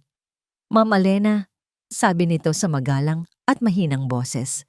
May dala itong isang maliit at lumang kahon na gawa sa kahoy na narra. Tumingin si Alena sa kanya, ang kanyang mga mata ay namumugto. May bilin po sa akin si Don Ricardo noon pa man, sabi ni Mang Lito. Sabi niya, Lito, kung dumating ang araw na tila guguho na ang mundo para sa anak ko, ibigay mo ito sa kanya. Maingat niyang inilapag ang kahon sa kandungan ni Alena. Ito ay mabigat at may isang maliit na susian na tanso. Sa ibabaw ng kahon, may isang sobre na nakadikit. Ang sulat kamay ng kanyang ama, ang nakasulat. Para sa aking pinakamamahal na si Alena. Nanginginig ang mga kamay ni Alena habang binubuksan ng sobre. Sa loob, isang maliit na susi at isang piraso ng papel. Ang nakasulat sa papel ay maikli lamang, ngunit ang bawat salita ay puno ng pagmamahal at lakas ng kanyang ama. Anak, kapag binabasa mo ito, ibig sabihin ay nasa pinakamadilim kang kabanata. Ngunit tandaan mo, ang mga reyes ay hindi sumusuko. Gamitin mo ang susi. Ito ang huli nating alas. Hinawakan ni Alena ang malamig na susi. Tumingin siya sa kahon, pagkatapos ay sa natutulog na mukha ng kanyang ama. Sa gitna ng pagkawasak, sa gitna ng kadiliman, isang munting kislap ng pag-asa ang biglang sumindi. Hindi pa tapos ang laban. Ang maliit at antigong susi ay malamig sa nanginginig na palad ni Alena, ngunit ang bigat nito ay parang nagbibigay ng kakaibang init. Isang paalala ng lakas at talino ng kanyang ama. Ang mga salita sa sulat, ang mga reyes ay hindi sumusuko, ay umalingaw-ngaw sa kanyang isipan na nag-aapoy sa natitirang abo ng kanyang espiritu ng pakikipaglaban. Hindi na siya iiyak. Tapos na ang pagluluksa para sa mga bagay na nawala. Ngayon na ang panahon para ipaglaban ang mga bagay na natitira. Kinabukasan, habang ang buong mundo ng negosyo ay nagkakagulo sa balita ng pagbagsak ng mga reyes, si Alena ay kumikilos sa ilalim ng radar. Ang unang address na ibinigay sa sulat ng kanyang ama ay hindi isang opisina o isang bangko, kundi isang lumang gusali ng aklatan sa puso ng Maynila, isang lugar na bihira ng puntahan ng mga tao sa panahon ng internet. Gamit ang susi, binuksan niya ang isang luma at kinakalawang na safety deposit box sa basement ng aklatan. Sa loob, wala siyang nakitang pera o alahas. Ang tanging laman nito ay isa pang susi at isang maliit na piraso ng papel na may nakasulat na address sa Binondo. Sumunod siya sa trail. Dinala siya nito sa isang maliit, halos nakatagong opisina sa itaas ng isang tindahan ng tsa. Ang pinto ay walang pangalan, walang anumang palatandaan. Ginamit niya ang pangalawang susi, pinihit ito, at bumukas. Ang bumungad sa kanya ay isang silid na tila hindi nagalaw sa loob ng maraming taon. Ang hangin ay amoy lumang papel at kahoy. Isang simpleng mesa, isang upuan, at isang malaking steel filing cabinet, ang tanging laman ng kwarto. Ito ang lihim na lungga ng kanyang ama. Ang lugar kung saan ito itinatago ang mga sandatang hindi nito gustong gamitin. Sinimulan niyang buksan ang mga drawer ng filing cabinet, isa-isa. At doon, nakita niya ang lahat. Hindi ito mga dokumento tungkol sa kanilang sariling kumpanya. Ito ay mga folder na puno ng impormasyon tungkol sa ibang tao, mga transaksyon, mga lihim na kasunduan, at mga katibayan ng mga katiwalian. At ang pinakakapal na folder sa lahat ay may isang pangalan na nakasulat sa labas, Delgado. Binuksan niya ito. Sa loob ay isang masusing dokumentasyon ng bawat madilim na sikreto ng pamilya Delgado bago pa man sila bumagsak. Mga ebidensya ng panloloko hindi lang sa gobyerno, kundi maging sa sarili nilang mga business partners. May mga affidavit mula sa mga taong kanilang niloko, mga kopya ng mga pekeng dokumento na ginamit nila para makakuha ng pautang, at isang partikular na kaso na nakakuha ng kanyang atensyon. Ang kaso ng pamilya Santillan, isang maliit na shipping line na naging partner nila, na misteryosong nabangkarote matapos nakawin ng mga Delgado ang kanilang mga kliyente at mga ruta gamit ang mga pinirata na impormasyon. Habang binabasa ni Alena ang bawat pahina, isang malamig na katotohanan ang nabuo sa kanyang isipan. Ang kanyang ama ay hindi isang santo. Sa mundo ng korporasyon, lahat ay may hawak na baril. Ngunit ang pagkakaiba, hindi kailanman unang pinaputok ng kanyang ama ang sa kanya. Itinago niya ang mga ito, hindi para manira, kundi para protektahan ang kanyang sarili. At ngayon, ipinapasa niya ang mga sandatang ito sa kanya. Ito ang huli nating alas. Ang paghihiganti ni Isabel Delgado ay hindi tungkol sa hustisya. Ito ay tungkol sa pagbabalik sa kapangyarihan gamit ang parehong maruruming paraan na ginamit nila noon. At ang ginawa nila sa Reyes Prime Holdings ay eksaktong ginawa nila sa pamilya Santillan maraming taon na ang nakalipas. Isang plano ang nabuo sa isipan ni Alena, matalas at malinaw. Hindi niya lalabanan ng apoy gamit ang apoy.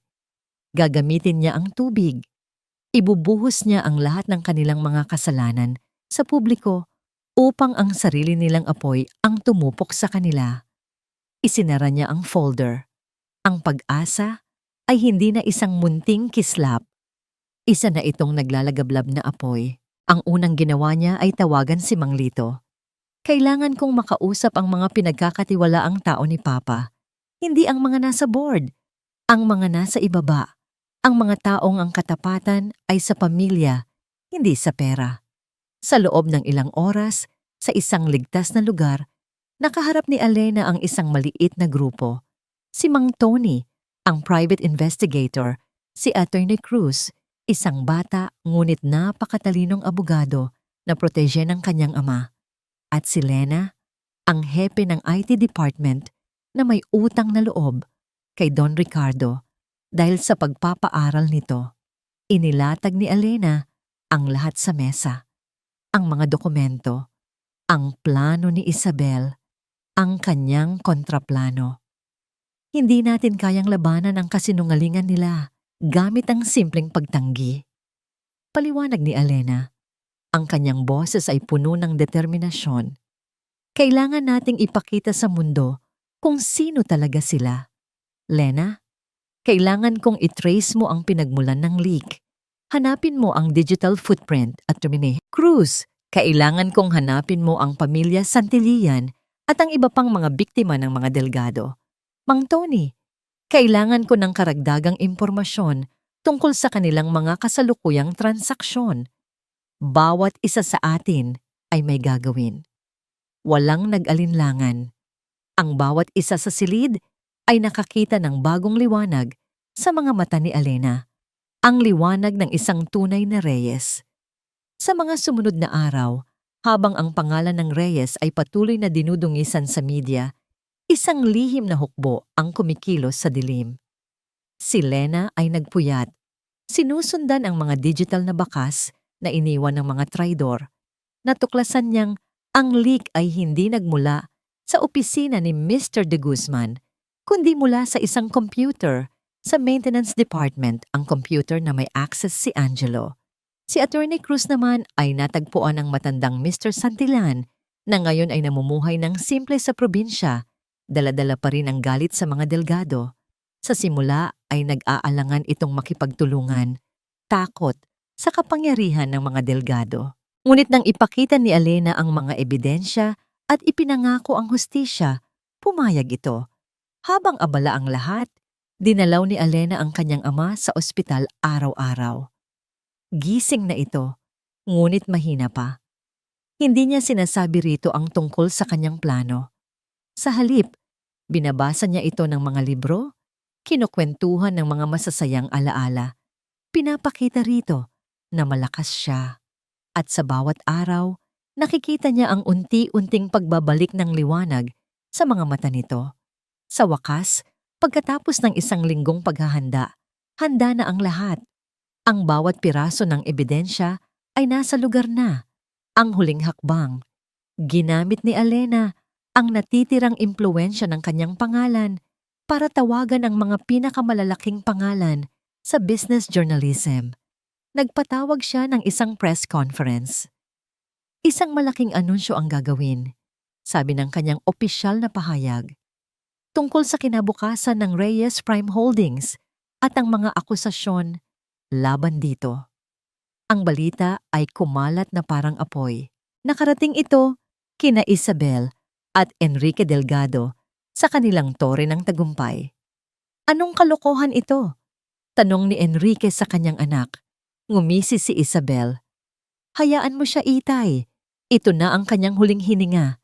Ang kanyang pampublikong pagsuko. Pupunta tayo. Gusto kong mapanood nang malapitan ang pagbagsak niya. At kaya, sa araw ng press conference, ang ballroom ng isang hotel ay napuno ng mga kamera, mga reporter at mga maimpluwensyang tao. Sa harap na hilera, nakaupo si Isabel at Enrique Delgado. Ang kanilang mga mukha ay puno ng pagmamalaki, nag-aabang sa seremonya ng kanilang tagumpay. Si Angelo ay nasa isang sulok, nakamasid. Ang kanyang puso ay pinaghalong kaba at pananabik. Inaasahan niyang ito na ang araw na iaanunsyo ni Elena ang kanilang diborsyo at ang kanyang tuluyang pagkatalo, dumilim ang mga ilaw. Isang spotlight ang bumukas sa entablado at mula sa gilid, lumabas si Elena. Hindi siya mukhang talunan, hindi siya mukhang sumusuko. Nakasuot siya ng isang puting power suit, ang kanyang tindig ay matatag, at ang kanyang mga mata ay nag-aapoy sa isang determinasyon na hindi pa nakikita ng sino man sa kanya. Lumapit siya sa podium, tiningnan ang mga taong nag-aabang. Ang kanyang mga mata ay sandaling nagtagpo sa mga mata ni Isabel. Isang malamig na ngiti ang sumilay sa labi ni Elena. Tapos na ang pagtatago. Isip-isip niya. Simulan na natin ang paghuhukom. Ang katahimikan sa loob ng ballroom ay halos pwedeng hiwain ng kutsilyo. Bawat kamera ay nakatutok kay Elena. Bawat pares ng mata ay nag-aabang sa kanyang mga salita. Sa harap na hilera, si Isabel Delgado ay may ngisi sa kanyang mga labi. Isang ang ngisi ng isang mananalo na naghihintay sa formalidad ng pagsuko ng kanyang kalaban. Katabi niya, ang kanyang amang si Enrique ay nakaupo ng may pagmamalaki, ang hari ng sandaling iyon. Huminga ng malalim si Elena. Inilagay ang kanyang mga kamay sa magkabilang gilid ng podium.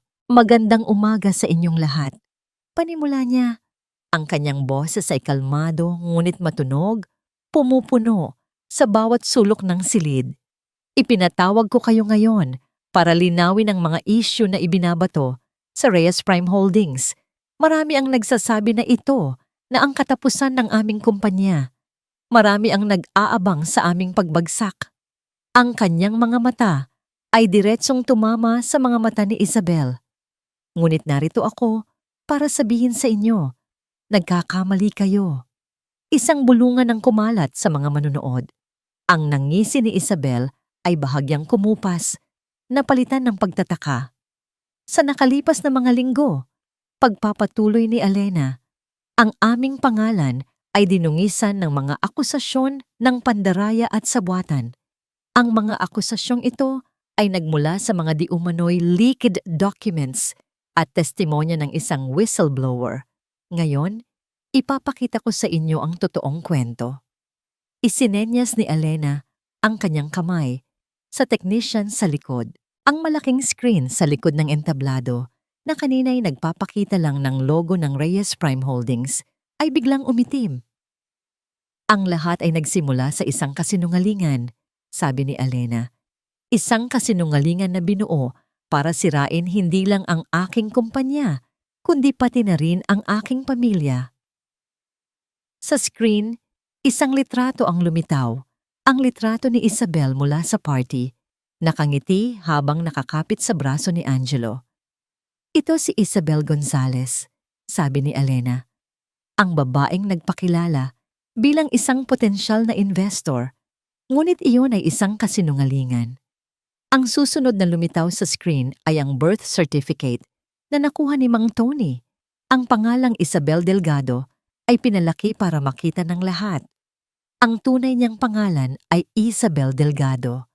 Ang anak ni Enrique Delgado, ang dating may-ari ng Delgado Shipping Lines, ang kumpanyang minsan nang sinubukang sirain ang Reyes Prime Holdings, 15 taon na ang nakakaraan. O isang malakas na paggaspas ng mga bulungan ang pumuno sa silid. Lahat ng mata ay napabaling sa magamang Delgado na ngayon ay hindi na makangiti. Ang mukha ni Enrique ay namutla, habang ang mga mata ni Isabel ay nanlilisik sa galit. Ang kanilang pag-atake ay maingat na plinano, sabi ni Elena. Ang boses niya ay nagsimulang tumaas, puno ng lumalakas na galit. Ginamit nila ang aking asawa, si Angelo Serrano, bilang kanilang kasangkapan. Sa screen, lumitaw ang mga litrato ni Angelo at Isabel sa parking lot. Kasunod ang video recording mula sa opisina ni Elena, kung saan maririnig ang pagsisinungaling ni Angelo tungkol kay Mr. De Guzman. Pinagtaksilan niya ako, hindi lang bilang asawa, kundi bilang isang empleyado. Inutusan siya ni Isabel Delgado na magnakaw ng mga dokumento hindi mula kay Mr. De Guzman, kundi mula sa isang computer sa maintenance department na may access sa siya at ito ang pruweba.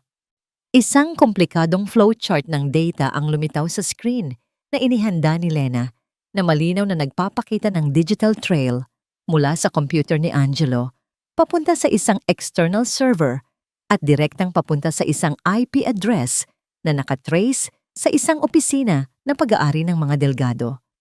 Ang ebidensya ay hindi maitatanggi. Ang mga kamera ay muling bumaling sa mag-amang Delgado. Si Isabel ay napatayo. Kasinungalingan. Lahat ng ito ay gawa-gawa lang. Ngunit hindi siya pinansin ni Alena. Ngunit ang tanong ay, bakit nila ito ginagawa? Para sa hustisya? Tulad ng gusto nilang palabasin? O dahil ang pandaraya at paninira ay nasa kanilang dugo na? Sabi ni Alena. Ang taktikang ginamit nila laban sa amin. Ang pagnanakaw ng impormasyon, ang pagtatanim ng kasinungalingan ay hindi na bago. Sa katunayan, ito ang kanilang signature move. Biglang bumukas ang pinto sa gilid ng ballroom. Mula roon, lumabas ang isang matandang lalaki. Simpleng nakabihis, ngunit ang kanyang mga mata ay puno ng determinasyon. Si Mr. Santillan. Ako si Arturo Santillan, sabi ng matanda sa isang mikroponong inabot sa kanya. Ang kanyang boses ay nanginginig, ngunit malinaw. Ang dating may-ari ng Santillan Shipping, 18 taon na ang nakalipas, sinira ng pamilya Delgado ang aking kumpanya at ang aking buhay gamit ang eksaktong paraan na ginawa nila sa mga Reyes. At ngayon, hindi na ako mananahimik. Kasunod ni Mr. Santillan, isa-isa pang lumabas ang ibang mga tao, mga dating business partners, mga dating empleyado ng mga Delgado. Bawat isa ay may dalang kwento ng panloloko at pagtataksil. Nagbigay sila ng mga maikling testimonya, sinusuportahan ng mga dokumentong ipinapakita sa screen. Ang ballroom ay naging isang korte at ang mga Delgado ang nasasakdal. Ang mukha ni Enrique Delgado ay kulay abo na. Si Isabel, sa unang pagkakataon, ay nagpakita ng takot.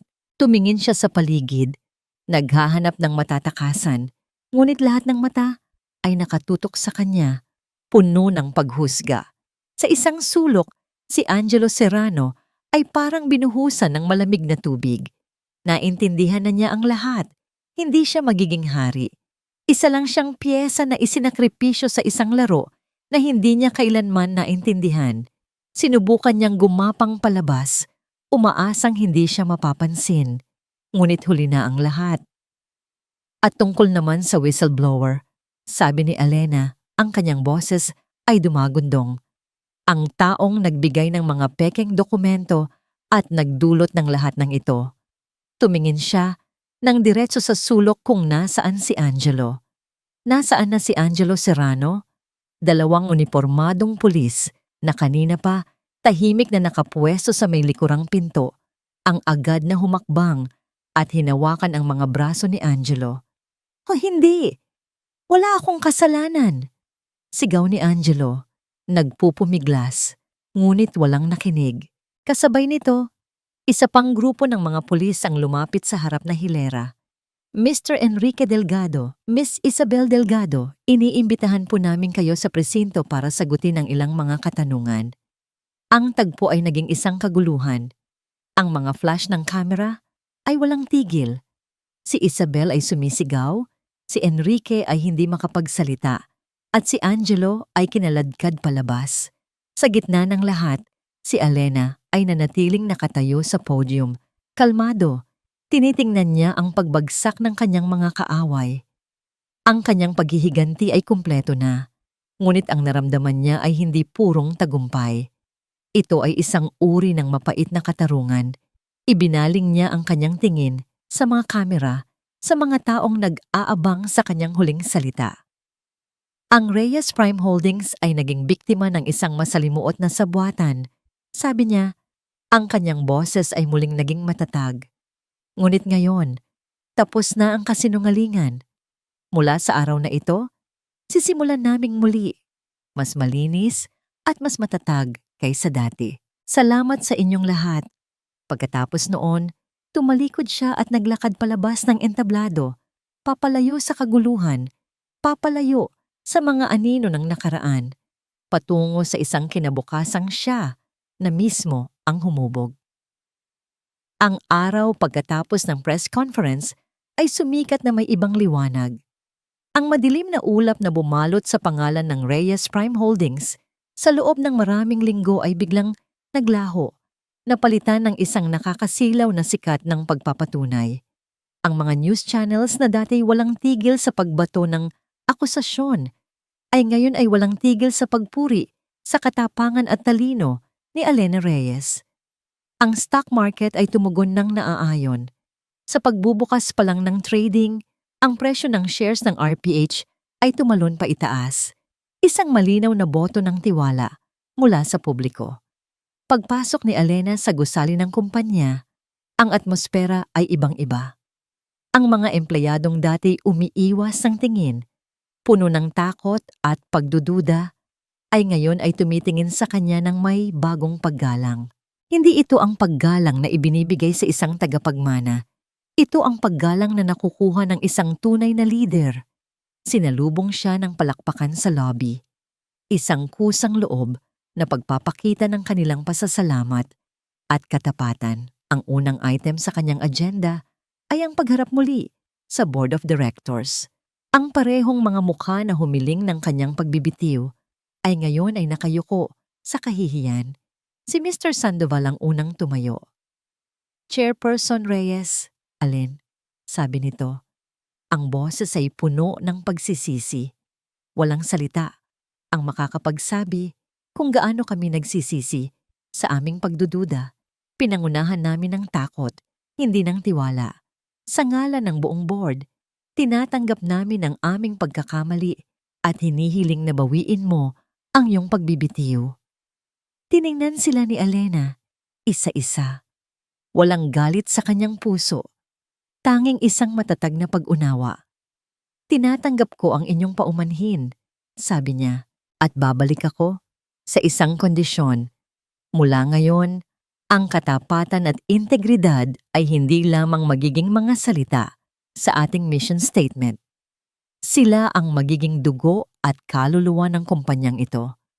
Ang sino mang muling magdududa sa pundasyong ito ay walang lugar dito. Isang nagkakaisang pagsang-ayon ang naging sagot. Ang kanyang kapangyarihan ay hindi na kailanman kukwestiyonin pa. Pagkatapos ng pulong, dumiretso siya sa ospital. Naabutan niya ang kanyang ama, nagising, nakasandal sa mga unan at pinapanood ang replay ng press conference sa telebisyon. Pagkakita nito sa kanya, isang ngiti na puno ng pagmamalaki ang gumuhit sa mga labi nito. Isang ngiti na mas mabisa pa kaysa sa anumang gamot. Ang aking anak, sabi ni Don Ricardo, ang boses ay mahina pa ngunit puno ng damdamin. Hindi ka lang isang Reyes.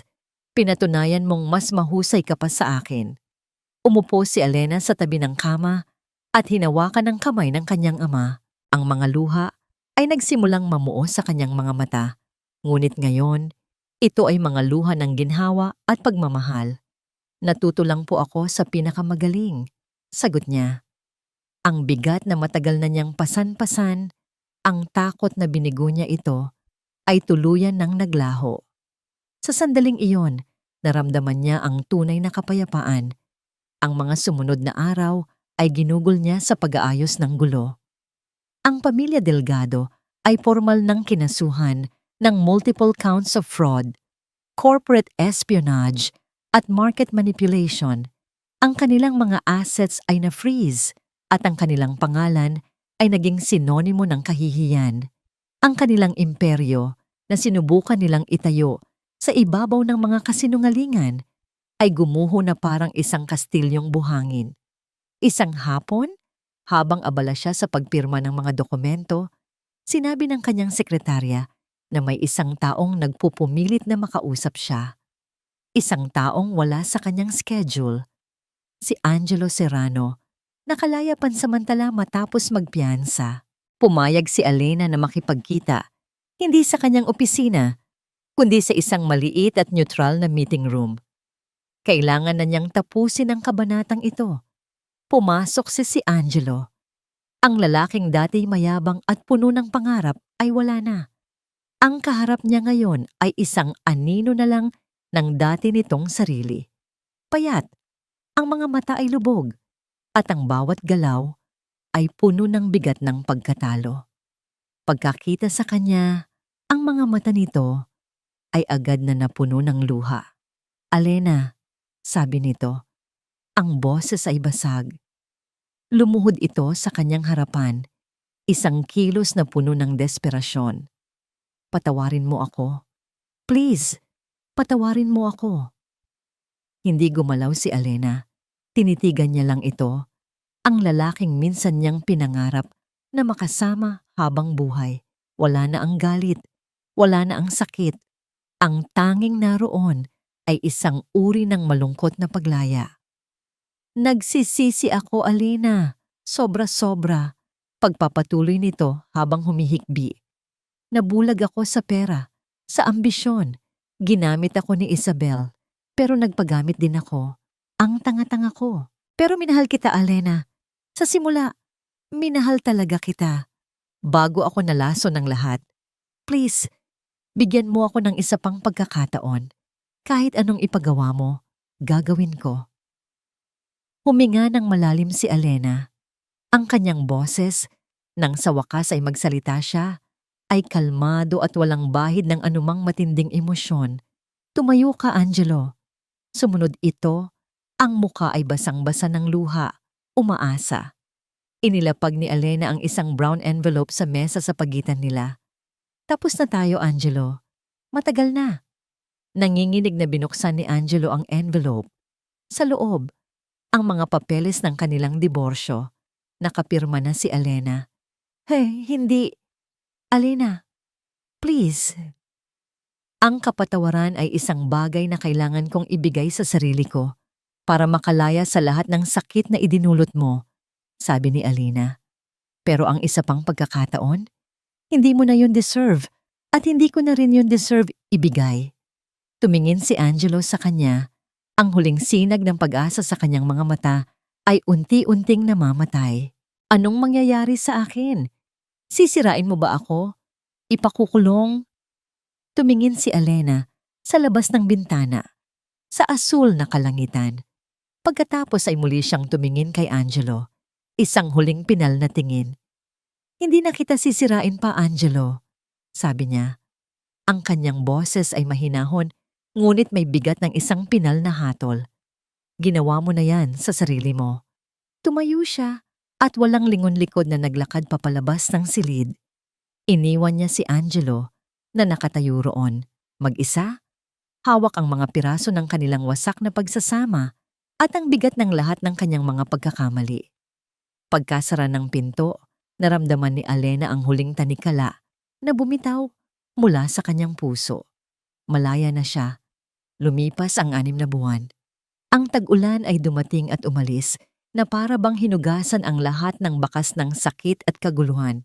Para kay Alena Reyes, ang bawat araw ay isang pagkakataon para muling itayo, hindi lang ang kanyang kumpanya, kundi pati na rin ang kanyang sarili.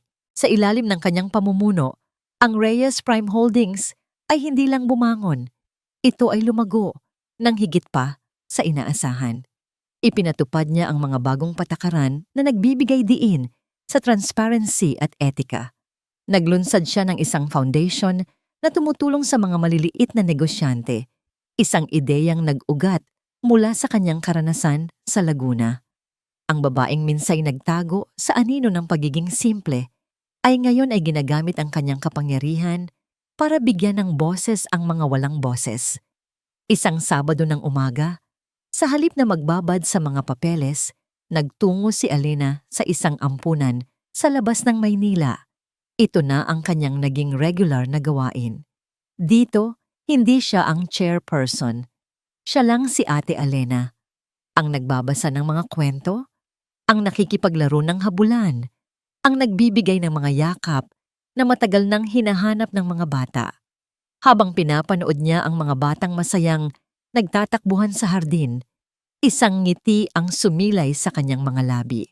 Dito, sa gitna ng kanilang mga tawa, natagpuan niya ang isang uri ng kaligayahan na hindi kayang bilhin ng pera o ibigay ng anumang posisyon. Isang kaligayahang nagmumula sa pagbibigay. Nakatanggap siya ng balita tungkol kay Angelo. Ilang linggo na ang nakalipas. Pagkatapos ng kanilang pag-uusap, kinuha nito ang anumang natitira sa kanilang settlement. Umalis ng syudad at hindi na muling nagpakita. Walang nakakaalam kung nasaan siya. Para kay Alena, hindi na yon mahalaga. Ang kanyang kwento ay hindi na tungkol kay Angelo.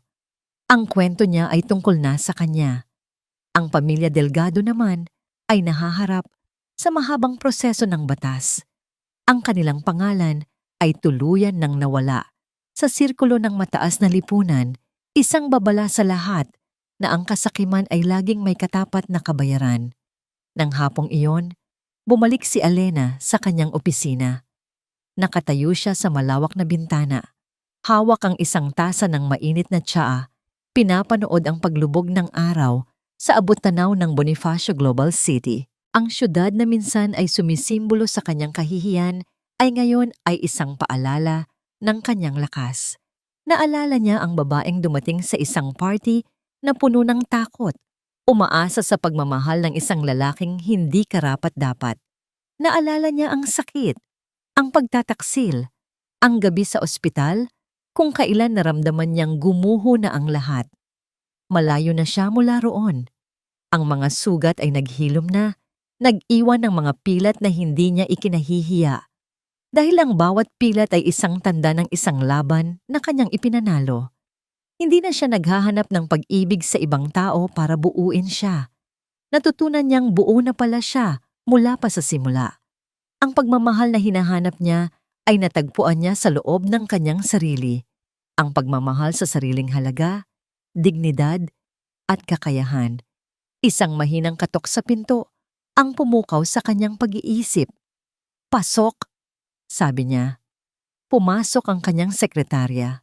"Ma'am, paumanhin po sa abala. Narito na po ang representative mula sa A-Corp para sa inyong meeting. Ang bagong project head daw po nila." "Sige, papasukin mo na siya," sagot ni Alena. Inilapag ang kanyang tasa at umupo sa kanyang upuan, handa nang magtrabaho. Bumukas ang pinto. "Good afternoon, Chairperson Reyes. It's a pleasure to finally meet you." Isang boses ng lalaki ang tumawag sa kanya. Isang boses na kalmado at puno ng kumpiyansa. Nag-angat ng tingin si Alena. Nakatayo sa kanyang harapan ang isang lalaking hindi niya pa nakikita dati. Matangkad, maayos ang tindig, at may mga matang matalino at tila nakangiti. Inilahad nito ang kanyang kamay. "I'm David Santillan. My father, Arturo, sends his regards." Natigilan si Alena. Santillan, ang anak ng taong tinulungan niyang makakuha ng hustisya. Tinanggap ni Alena ang kanyang kamay. Ang pagkakamay nila ay matatag. Isang pagkikita ng dalawang taong kapwa dumaan sa apoy. "Mr. Santillan," sabi ni Alena. Isang tunay at hindi pilit na ngiti ang dahan-dahang sumilay sa kanyang mga labi sa unang pagkakataon sa loob ng mahabang panahon. "The pleasure is all mine. Please have a seat. Let's begin." Habang nagsisimula silang mag-usap tungkol sa negosyo, ang papalubog na araw ay naglagos sa bintana. Nagbibigay ng isang ginintuang liwanag sa loob ng silid. Hindi ito ang katapusan ng kwento ni Alena. Ito ay isang bagong simula. Sa huli, ang kwento ni Alena Reyes ay hindi lamang tungkol sa paghihiganti, kundi tungkol sa pagbawi ng dangal at pagkilala sa sariling halaga. Ipinakita niya na ang kapangyarihan ay hindi nasusukat sa kayamanan o titulo, kundi sa lakas ng loob na harapin ang katotohanan at ipaglaban ng tama. Ang mga taong umalipusta, nagtaksil, at nagsamantala sa kanyang kababaang loob ay humarap sa bunga ng kanilang kasakiman. habang si Alena ay tumindig ng may dangal at katarungan. Isang malinaw na paalala ito na ang kasamaan ay may hangganan at ang kabutihan, kapag pinanday ng talino at tapang, ay laging nagwawagi sa huli. Ngayon, nais naming marinig ang inyong saloobin. Kung kayo ang nasa kalagayan ni Alena, magagawa niyo rin bang itago ang katotohanan upang subukin ang pagmamahal? Sa tingin ninyo, kailan dapat ipaglaban ang sarili at kailan dapat umatras? Sana ay nasa mabuti kayong kalagayan habang kayo'y nakikinig. Maraming salamat sa oras at tiwala ninyo sa aming mga kwento. Ingat po kayo palagi. At huwag mag-atubiling magbahagi ng inyong opinyon dahil mahalaga sa amin ang bawat isa sa inyo.